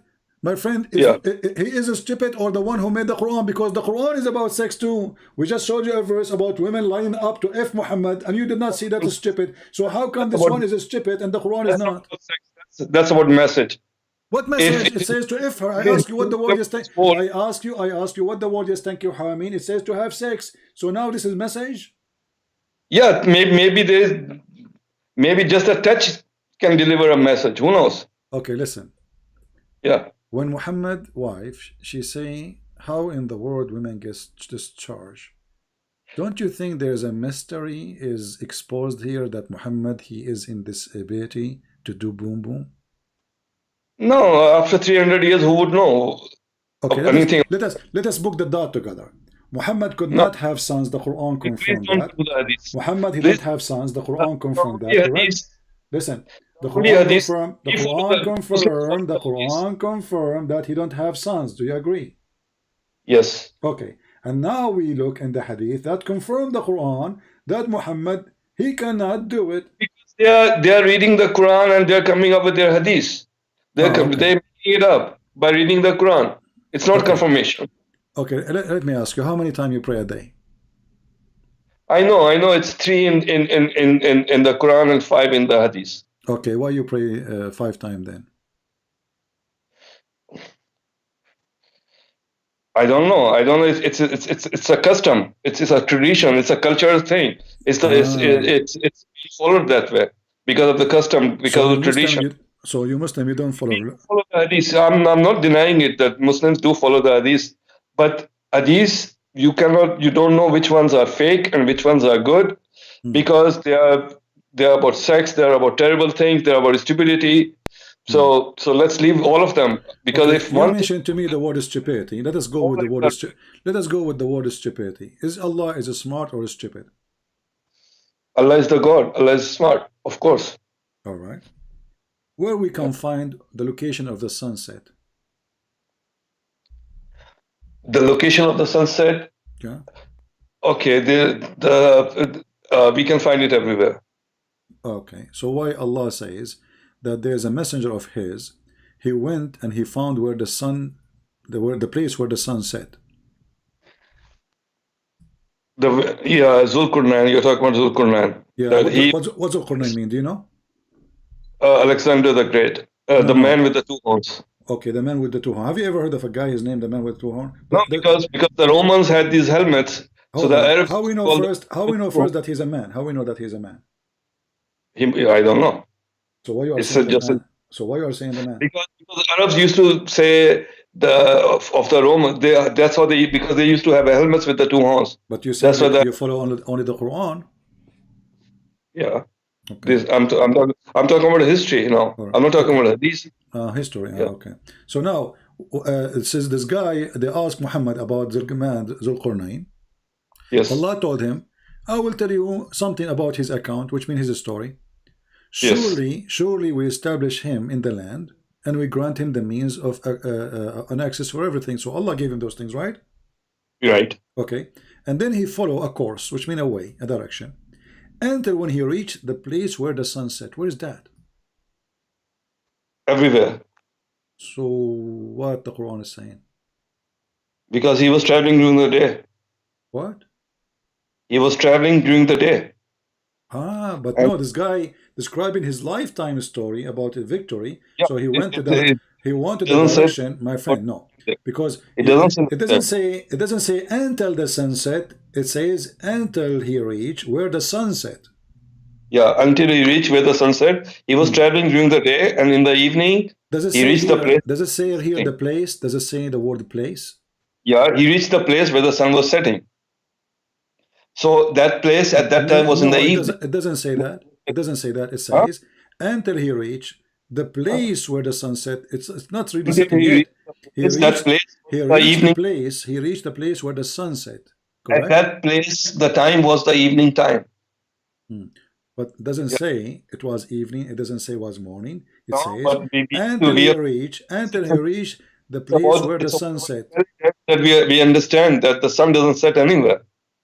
It's about our intelligence to understand it this way. So why Allah saying that? So why Allah saying that? So I explained this to you, yeah? No, you're not. It's the evening time. It's the evening. He traveled during the day and he reached the place where the sun was setting. Where you are coming to me with this date? This guy, this is talking about his life journey, not only one day. He spent his life traveling. He spent his life traveling. And then the first direction he went until he found where the sitting place of the sun.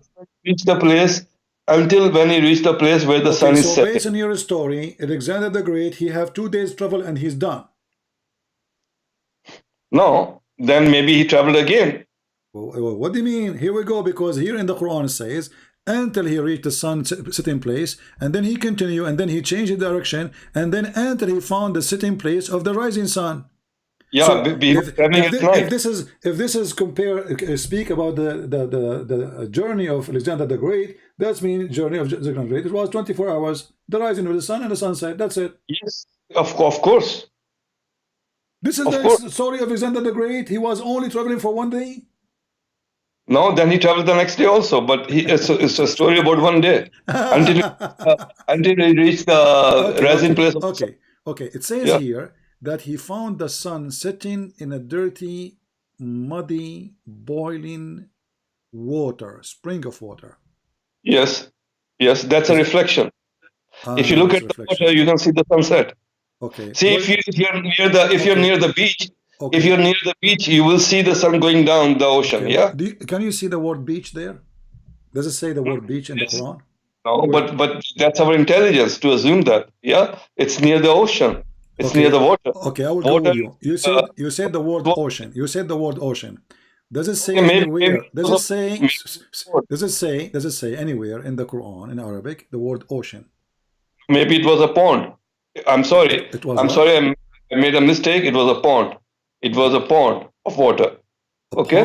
A pond? So it's a pond of water where the sun, where the reflection of the water clearly says you that the sun set. If we have a small jacuzzi, and Yeah. that makes Alexander the Great find the sun sitting in that jacuzzi. No, it's not going inside the jacuzzi. You can see the reflection of the sun setting from us. No, it says he found the sun. He found the sun, not the reflection. Are you fabricating Quran now? No, it says he found it sitting in a dirty, murky water. So where is the word reflection coming from? Are you making your own words now? So there is a. So let me explain this to you very calmly. Okay, I'm sitting in a valley, and there's a lake somewhere, like after maybe 5 miles from me. Yeah, this is not a lake, by the way. This is where the prophet piss. His piss is so big, you know. This is not a lake. Is it yellow? Is that lake you are talking about is yellow? Where does it say yellow? I don't know, because the prophet urine was so big. When you urinate, he spent 14 hours. I can show the hadith. Now you're changing the topic. Okay, I'm not, because you said a lake. What lake? It says a spring of water. Where you get me the lake? Where you get me the word? Where you get me the lake from? It says a spring. Spring. It says a spring. Does it say spring? Okay, spring of water. Okay, how the spring became a lake? Spring of water can be a lake as well. No, spring is where the water coming from. The lake can be happen maybe later after. But the spring is where water coming from. It's a small hole in the ground where water is coming from. Correct? Okay, so let's be calm and let me explain to you. So sitting in a valley, and 5 miles away I see a spring of water. So I can see the sun setting inside. I can see the sun setting inside the spring of water, but it doesn't mean that's going inside the water. So why he's saying he found it sitting in the spring of water? He's not saying he thought. He's not saying it appeared to be. He says he found it sitting in spring. Yeah, I'm telling you, if I'm in a valley and I see a pond or a spring of water and the sun is setting, I'll find it setting inside the water. Really? But going inside, but it will look like that. I'll find it. I'm looking at your picture. I can tell you have a very you have a person eyes. I mean, so when you look at the spring of water and it is the time of the sunset, you will see it as if it is going in the water. Yes. Okay. Why Allah saying that? Allah is saying that he found it setting. Okay. So he setting. He found it where? Sitting in the spring of water. Was this is a true find Allah reporting, or this is a false fabricated find? It doesn't say that the sun set down inside the water. Does it say inside the water? It says he found it sitting in a spring of. He found it setting in a spring of water. Okay. And? So what's wrong with that? It's like you go near water. When I say I found the rabbit, when I found the rabbit sitting in the box, where's the rabbit was? But this was written 1400 years ago. Who cares? So are you saying to me because 1400 years ago it's okay to be stupid? The Arabic grammar was changed much many years afterwards. The Arabic grammar changed very much. So this is a mistake. At that time it was correct. Now it's wrong. At that time, the Arabic grammar was different. Now it's different grammar. There was no grammar. There was not even grammar at that time. Yeah, correct. I agree with you. So people who started, are you saying to me, Allah, because Allah he have a problem because the Arabic is not good to explain what he want to say. So it make him look stupid because he could not find. Good a problem because Muslims don't view it like this. They do. No, they don't. They believe in it. They are believers. No. They don't go with logic, just like Christians. No, they do. Here we go. Your prophet, he believe in that. Let us go to the hadith. And then he will say to me, again, I believe in the hadith. They're looking at the Quran and then they're coming up with these stupid hadiths. Who understand the Quran meaning better than your prophet? You? No, it's not my prophet. That's what you say. It's not the prophet who said these things. It's somebody who wrote these things 300 years later. So and why he Muslims? assumed- Why then? That's Why something why Muslims? Why Muslims? They say the Prophet says that. Because Muslims are stupid. What shall I say? Are you into a Muslim too? Yeah, And you are stupid then. There are some good Muslims. Yeah, there are some good Muslims. There are some stupid Muslims. Okay, Just like Christianity, just like every other religion. Okay, but you can. So you are saying there's a billion Muslim, they are stupid, and you are the only smart Muslim. I'm not saying I'm smart. I'm just saying that the people who are writing this. So are you saying you are stupid? Are you talking about sex? Are you saying you are talking about stupid things? Sex has nothing to do with You are religion. saying you are not smart. Are you saying you are stupid? I'm very stupid. You are not stupid? I'm very stupid. Very stupid. Okay, read with me carefully. It says, I was sitting behind Allah Messenger. By the way, I advise you always to sit behind Muhammad Messenger because he F everybody, as you see. So be careful. Again, you are going to the hadith. All right. Because they read the Zulqarnain story. Who knows who this guy was? Who wrote this hadith? Who knows? Who knows? Do you know? Who knows who wrote the Quran? Who's the guy reporting? Who knows who wrote the Quran? Who was Abu Dhar? Does anyone know who Abu Dhar was? Yeah, the father of the ants. Nobody. He have sex with the ant and he have babies from the ant. See, nobody knows who Abu Dhar was. Okay, who's Muhammad is? Who's Muhammad is? He didn't even live at that time. Who's Muhammad is? Muhammad is the praised one. He's the messenger of God. But I ask you, who is he? You do not know. I ask you what his first name, you do not know. What his last name, you do not know. We are believers. We are not supposed to know these things. We just need to know. Okay, it's not supposed to know who is Abu Dhar too. It's not supposed to know who is Al-Bukhari too. It's not supposed to know who is Abu Bakr too. It's not supposed to know anything then. So what's the point of this religion? Now, my friend, listen carefully. The Seer Prophet is explained the Quran says, Abu Dhar, he said, I was sitting behind Allah Messenger for his security, by the way, was doing that because Muhammad is very, very aggressive if you sit in front of him. I'm telling you, be careful. So he was sitting behind the Messenger of Allah who was riding a donkey. While the sun was setting, he asked, do you know where the sun set? This set? I replied, Allah and his apostle know best. He said, it set in a spring of warm water. Sir, do you know where Samarkand is? Samarkand? Yeah, it's next to Samar, and Kand is next to it. Samarkand is hundreds of miles away from Makkah, yeah? And there's a guy sitting there in Samarkand coming up with this Sahih Hadith. 300 years later. Abu Dhar is from Samarkand? No, not Abu Dhar, this Sahih al-Bukhari. Yeah? He's sitting in Samarkand and never been to Makkah. First of all, this is not Sahih al-Bukhari. Secondly, if Sahih al-Bukhari is the most accurate, he is collecting the hadith, he is not making hadith. Al-Bukhari is a person who make a book to collect what Muslims they said before him. He is not making the hadith. He's collecting sitting in his office in Samarkand. Doesn't matter where he said. Yeah, and he was born 300 years later, and he came up with this wild stories. Okay, okay. Let me ask you: the Quran today you have is written by whom? Which year? I think it was published by Al-Azhar University in 1919. No. I mean, this is a reprint. The original, the Quran, the Muslims they have, Muslim today they recite. The recitation of Hafs. Hafs, okay. This is first time became a print of a book when? I think 1924. When? 1924 by Al-Azhar University. 1924. Before that, it was not a book? I don't think so. Okay, I will go with you. So how you can be sure that this is your prophet Quran? The things that we are sure about, we are not sure about anything. The things that we are sure about is the message. The message. By the way, 1924. This is my birthday. I was born in that year. It must be a blessed year then, because this is when the Quran started printing. I know. I'm coming for a reason. The Quran printed in the same year I was born. Unbelievable. Unbelievable. You know, it was like a message from Allah to me. Like I'm born. I'm coming out, and the Quran is being printed too. Unbelievable. Okay, continue. You must have a very long white beard. Long what? Long white beard. Don't remind me, friend. Just today I got a ticket from the police because my beard was blocking the highway. Oh wow! And it's very white because you are born in 1924.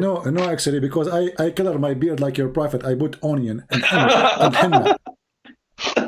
Have you ever heard of a prophet? Why your prophet he make his beard? He colored by henna. Why he wanna be blonde? Yeah, another hadith.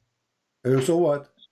See, hadiths are talking about the color of the beard. Hadiths are talking about the sex. Aren't you the one who said we follow custom when you pray 5 times? Yeah, we pray 5 times. We follow the custom. We follow the. It's in the hadith. The custom is in the I hadith. know it's from the. I know it's from the hadith. It's not up to you to what follow can we do if the majority of the Muslims are following that? What shall we do then? We cannot do anything. We have to just all follow it. Listen. Okay, listen. So, do you reject the word hadith? Quran is a hadith. I know where you're going. Okay. So how you accept the Quran when the Quran is a hadith? But the difference is the Quran is the word of God and hadith is not. That's the difference. Okay, hold on. Let us see if the Quran is the word of God or not. Let us go back to 0. I ask a Muslim.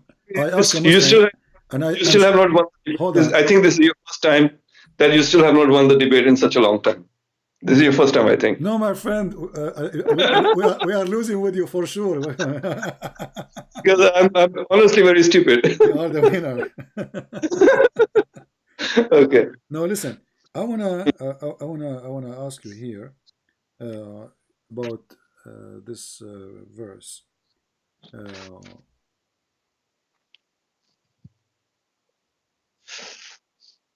I want you to tell me what is this verse is about. I'm really confused and I'm very worried. Yeah, I'll explain it. I have a grandfather. He died standing up and he was holding a stick. We spoke to him last month. He did not answer. I go to his bedroom. I spoke to him again. He did not answer. I said, do you want to eat? My grandma, she asked him, do you like to eat? He did not answer. His friends came to take him for hunting. He did not answer. People come, goes, he don't answer. He's standing holding a stick. Do you think he's dead? Is your grandfather? Yeah. Maybe he's not human. So how does stupid Quran speak about Solomon that he died standing on a stick and nobody discovered that he is dead, and the termite they ate his stick? Another miracle of God. This is a miracle. Termite eating his steak is a miracle. Yeah, just maybe it's a message. Who knows what it is? So what is the message of termite eating the steak of Solomon, and Solomon is standing and he's dead for a year, and this guy is a king. This guy is a king, not like my grandfather. My grandfather is not a king. This guy is my grandfather was a pirate. My grandfather was a pirate. Follow the king. Obey the king. What? Follow the king. Obey the king. Be scared of the king. He's not dead. Maybe that's the message. Who knows? But isn't it obvious to know that the king is dead after 2 minutes if you speak to him and his eyes not moving and his lips is not moving and he is not even farting? But he's not moving. So how? So why anyone will scare from that person? I don't know. Maybe not scared. Maybe something else. Who knows? No, it says, 2,000 years ago that they did not see that he is dead until the termite they ate his steak. So the purpose of this is to make them not to know that he is dead. Can you really believe that there's a person standing? I will let him stand in, no problem. I will give him some help to stand for a year. And can you really believe that the people around him, his wives, his ministers, his leaders, they did not notice that he is dead just because he is standing? Not with logic.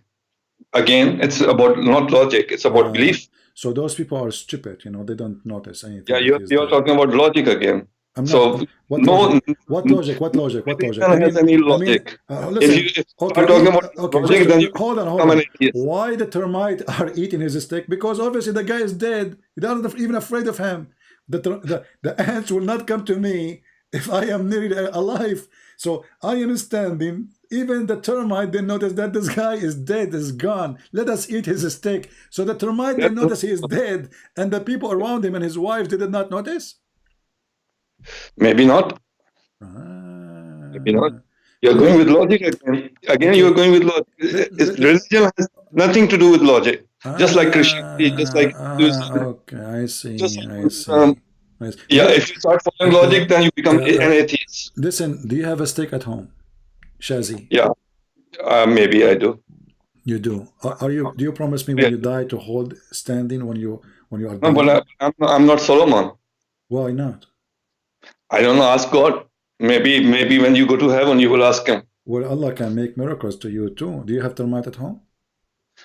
Maybe He's not going to make any miracles anymore. Who knows? So this was a miracle, supposedly. Who knows? Who knows what it was? You're going with logic. Okay. So you know, I will ask you just one more last question. How can there be a resurrection with logic? Tell me that. I'm not being resurrection. This is not only stupid. This behind the stupid. This is not even good for kids. Listen, you're Muslim. You say you're Muslim. You say that Muhammad, he destroyed the idols around the Kaaba. Correct? Right. Yeah, he did. Did Allah ever order Muslims to have idols? No. So is that why Muhammad destroyed the idols, the statues? Yes. So is having statues against Islam? Yes. Are you sure? Yes. How sure you are? 100%. Okay. Chapter 34, verse number 13. It says that Allah, he ordered his messenger, Solomon, to build temples, have statues in them. Yeah. But maybe at that time it was okay. But you just said to me, you are sure Islam is against that. Because Islam came after Muhammad. Yeah, Islam came after Muhammad. Maybe at that time, at the time the Solomon. Islam came after Muhammad. Before Muhammad, there was no Islam. There was no Islam, of course. So what it was then? Muhammad brought Islam to us. That's why he's the last prophet. What it was before Islam, before Muhammad then? There were pagans, there were different kinds of religions. There were, Solomon was not a Muslim prophet, was a pagan? I don't know. No, there was no Islam before that. I'm asking you. There was no Islam before Muhammad. Okay. See. So the Muslim, they lie to us when they say Adam was a prophet. That's hadith again. That's hadith. Yeah, because why Muhammad came if there was Islam? Okay. So based on you, Abraham was not a Muslim prophet. No. Okay. Abraham was not a Muslim prophet. Muslims became Muslims after Muhammad. 40 years of Muhammad. Okay. So Abraham was the prophet. Isaac was the prophet. Musa was not the prophet. They were prophets, but they were not Muslim prophets. Okay. But they were prophets. So who was the one who gave them the books? Allah. Okay, so he gave them books. Books of what? All of them got the books. There are only 4 books. Yeah. There's only what? There are only 4 books. Yeah, they're like Torah. There's Quran. There's Bible. And which is the 4th one? I don't remember. Okay. So you and me, we agree then that when the Muslim, they say that Isa was a Muslim, Abraham was a Muslim, Musa was a Muslim, they are lying. They are lying for sure. Okay. So I want you to just answer this one.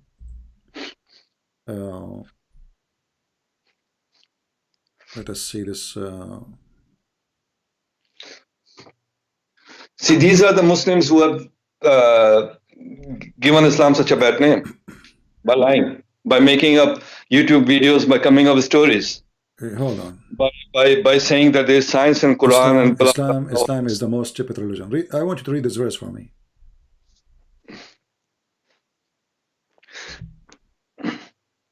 You cannot say which religion is the most stupid. Actually, you know, my friend, like, just read the verse for me. Which religion is the best? You cannot say that. I have long line of women. I am a prophet now. I have long line of women waiting for me outside to do boom boom with them. Please don't waste my time.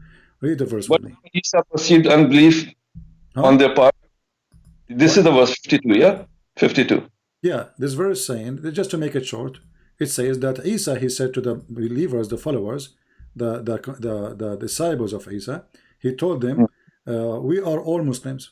And you said to me that they are not Muslims. The only one Islam came after Muhammad. It doesn't say Muslims. It doesn't say Muslims. It says Allah's way. It doesn't say we are Muslims. It says that. Read it. Where does it say Muslims? It says Where does it say the word Muslim? Read it. Okay, I'm reading it. I don't find it.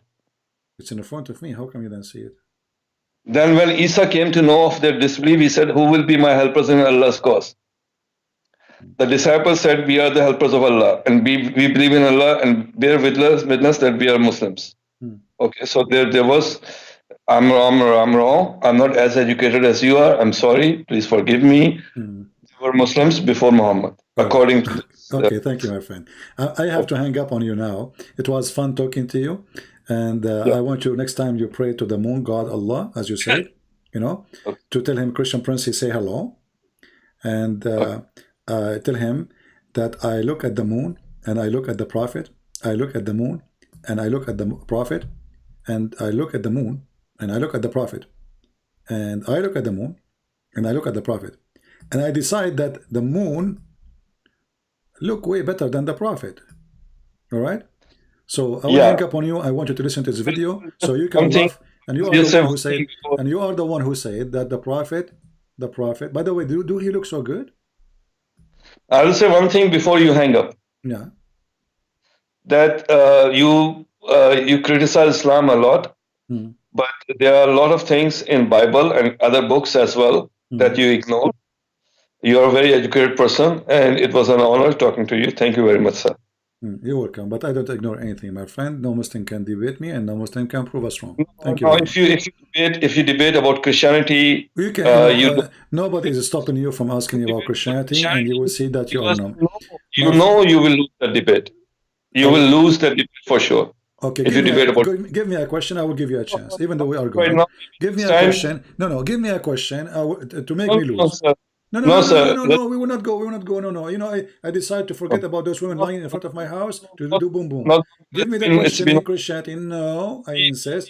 Give me the question in Christianity, which I cannot debate, and I will lose. Go ahead. Maybe next time I come to you and I tell you about Christianity and you will... Next time. There's no next time, because by next time you will become shish kebab. Sure. Your wife, she will see the prophet. And you will lose 100%. No. Give me the question. So what happened now? So you are saying to me, ignore, and the second we say to you, no, okay, ask me the question. Suddenly you don't want to ask me the question. What happened? No, because today we decided to only talk about Islam. No, we did not decide anything. Here we go. We made the decision. I am a prophet of Allah, and I say worship me. Here we go. Give me the question about Christianity, which nobody can answer. So I have to cook food. I have to take care of my children. It's already too late. Next time. All right. Take care. All right.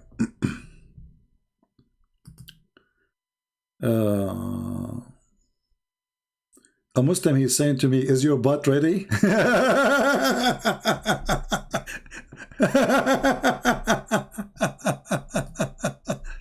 What a butt religion. A Muslim texted me in the chat, says, is your butt ready? My friend, don't talk about my butt. This is what you Muslim do. Talk about Muhammad face, his belly, his eyelashes, his butt. The command, this is Muhammad Rasulullah. Oh wow. This is Muhammad Rasulullah. Anas ibn Malik says. Anas ibn Malik, he says that? No way. One night, I came out one night, it was the full moon night. Look at the emotion. It's hard to say it, isn't it? It's very hard to say it. Look at the emotion. Look at this. I look at... You cannot say it. I cannot say it. It's not coming. It's not coming because I'm very emotional now. And I'm talking about the most pretty person in the world. He's so pretty. He's so pretty. Face. Moon night. The full moon night.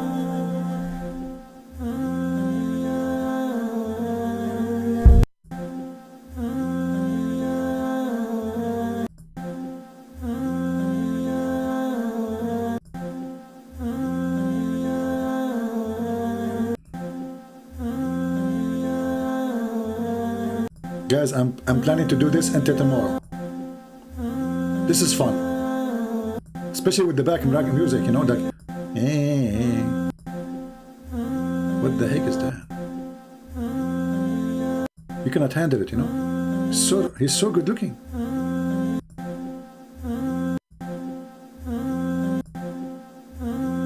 What the heck?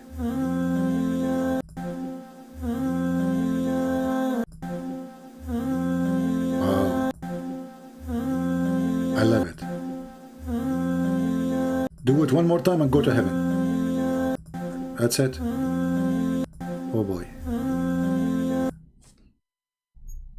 This is the stupidity of Islam. And the guy, he just called us to tell us that Muhammad was a very, because he's a special man, women, all Muslim women, they want to F him. All Muslim women, they want to F Muhammad. And you are telling me why I don't feel lucky, why I did not come as a prophet for Allah. I mean, what's wrong with me? Why Allah did not choose me to be a prophet? And I will do that job. I will be sitting reclining in my chair. And women, they come by thousands.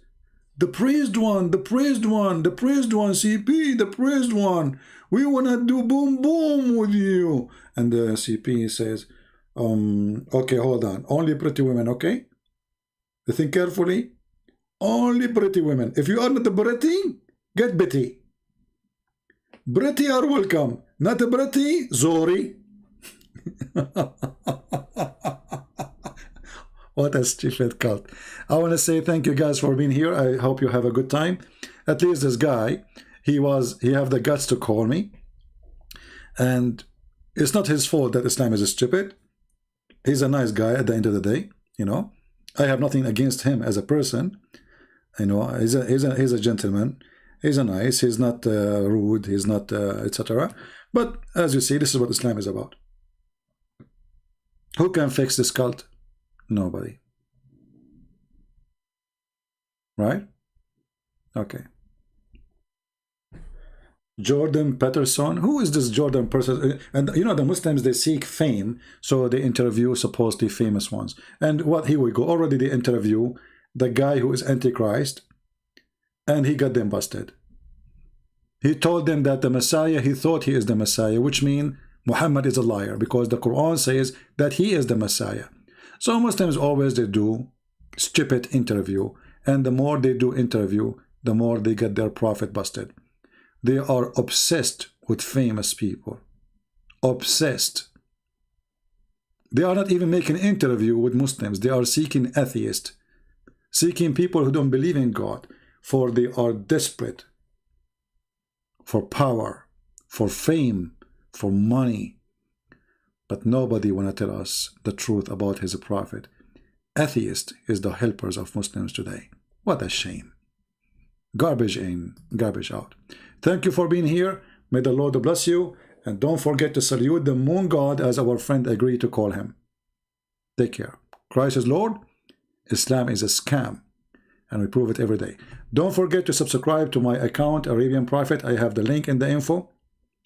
So please click in it, because soon we will start going live in that channel, not in this one. We will put this one for sleep for some time.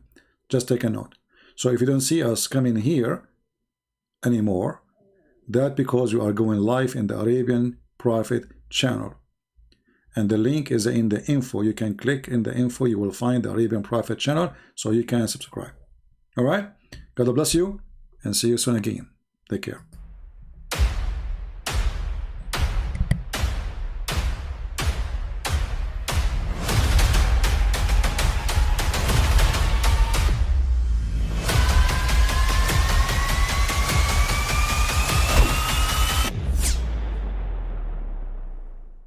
But I mean, again, he doesn't know who Gabriel is, right? Because he didn't come from an Abrahamic faith. The people of Mecca were pagan. Quran is mentioned, if this book was from other than God, they would have found in it many contradictions. If a book is without contradictions, that has no bearing on whether it comes from God or not. I've had phone books that are inerrant, but I certainly don't think God gave them. That we believe without understanding. The brother asked a very important question, that most of the scholars say that listening to music, watching movies, and most of the television programs, they're haram. So how can we have fun? Let me tell you, brother, at the outset, that having fun is permitted in Islam as long as the fun is halal fun. That the standard narrative has holes in it. The Prophet tells us because Satan or the devil sleeps over our nostrils. Those who oversleep and not pray Fajr on time, Satan urinates in their ears. I really do think Jesus was crucified and that he really was dead and buried. He thought that he was a son of God in the sense that he was specially chosen by God. I think Jesus really did think he was going to be the Messiah, the future king of Israel. I mean, that is, after all, why they crucified him,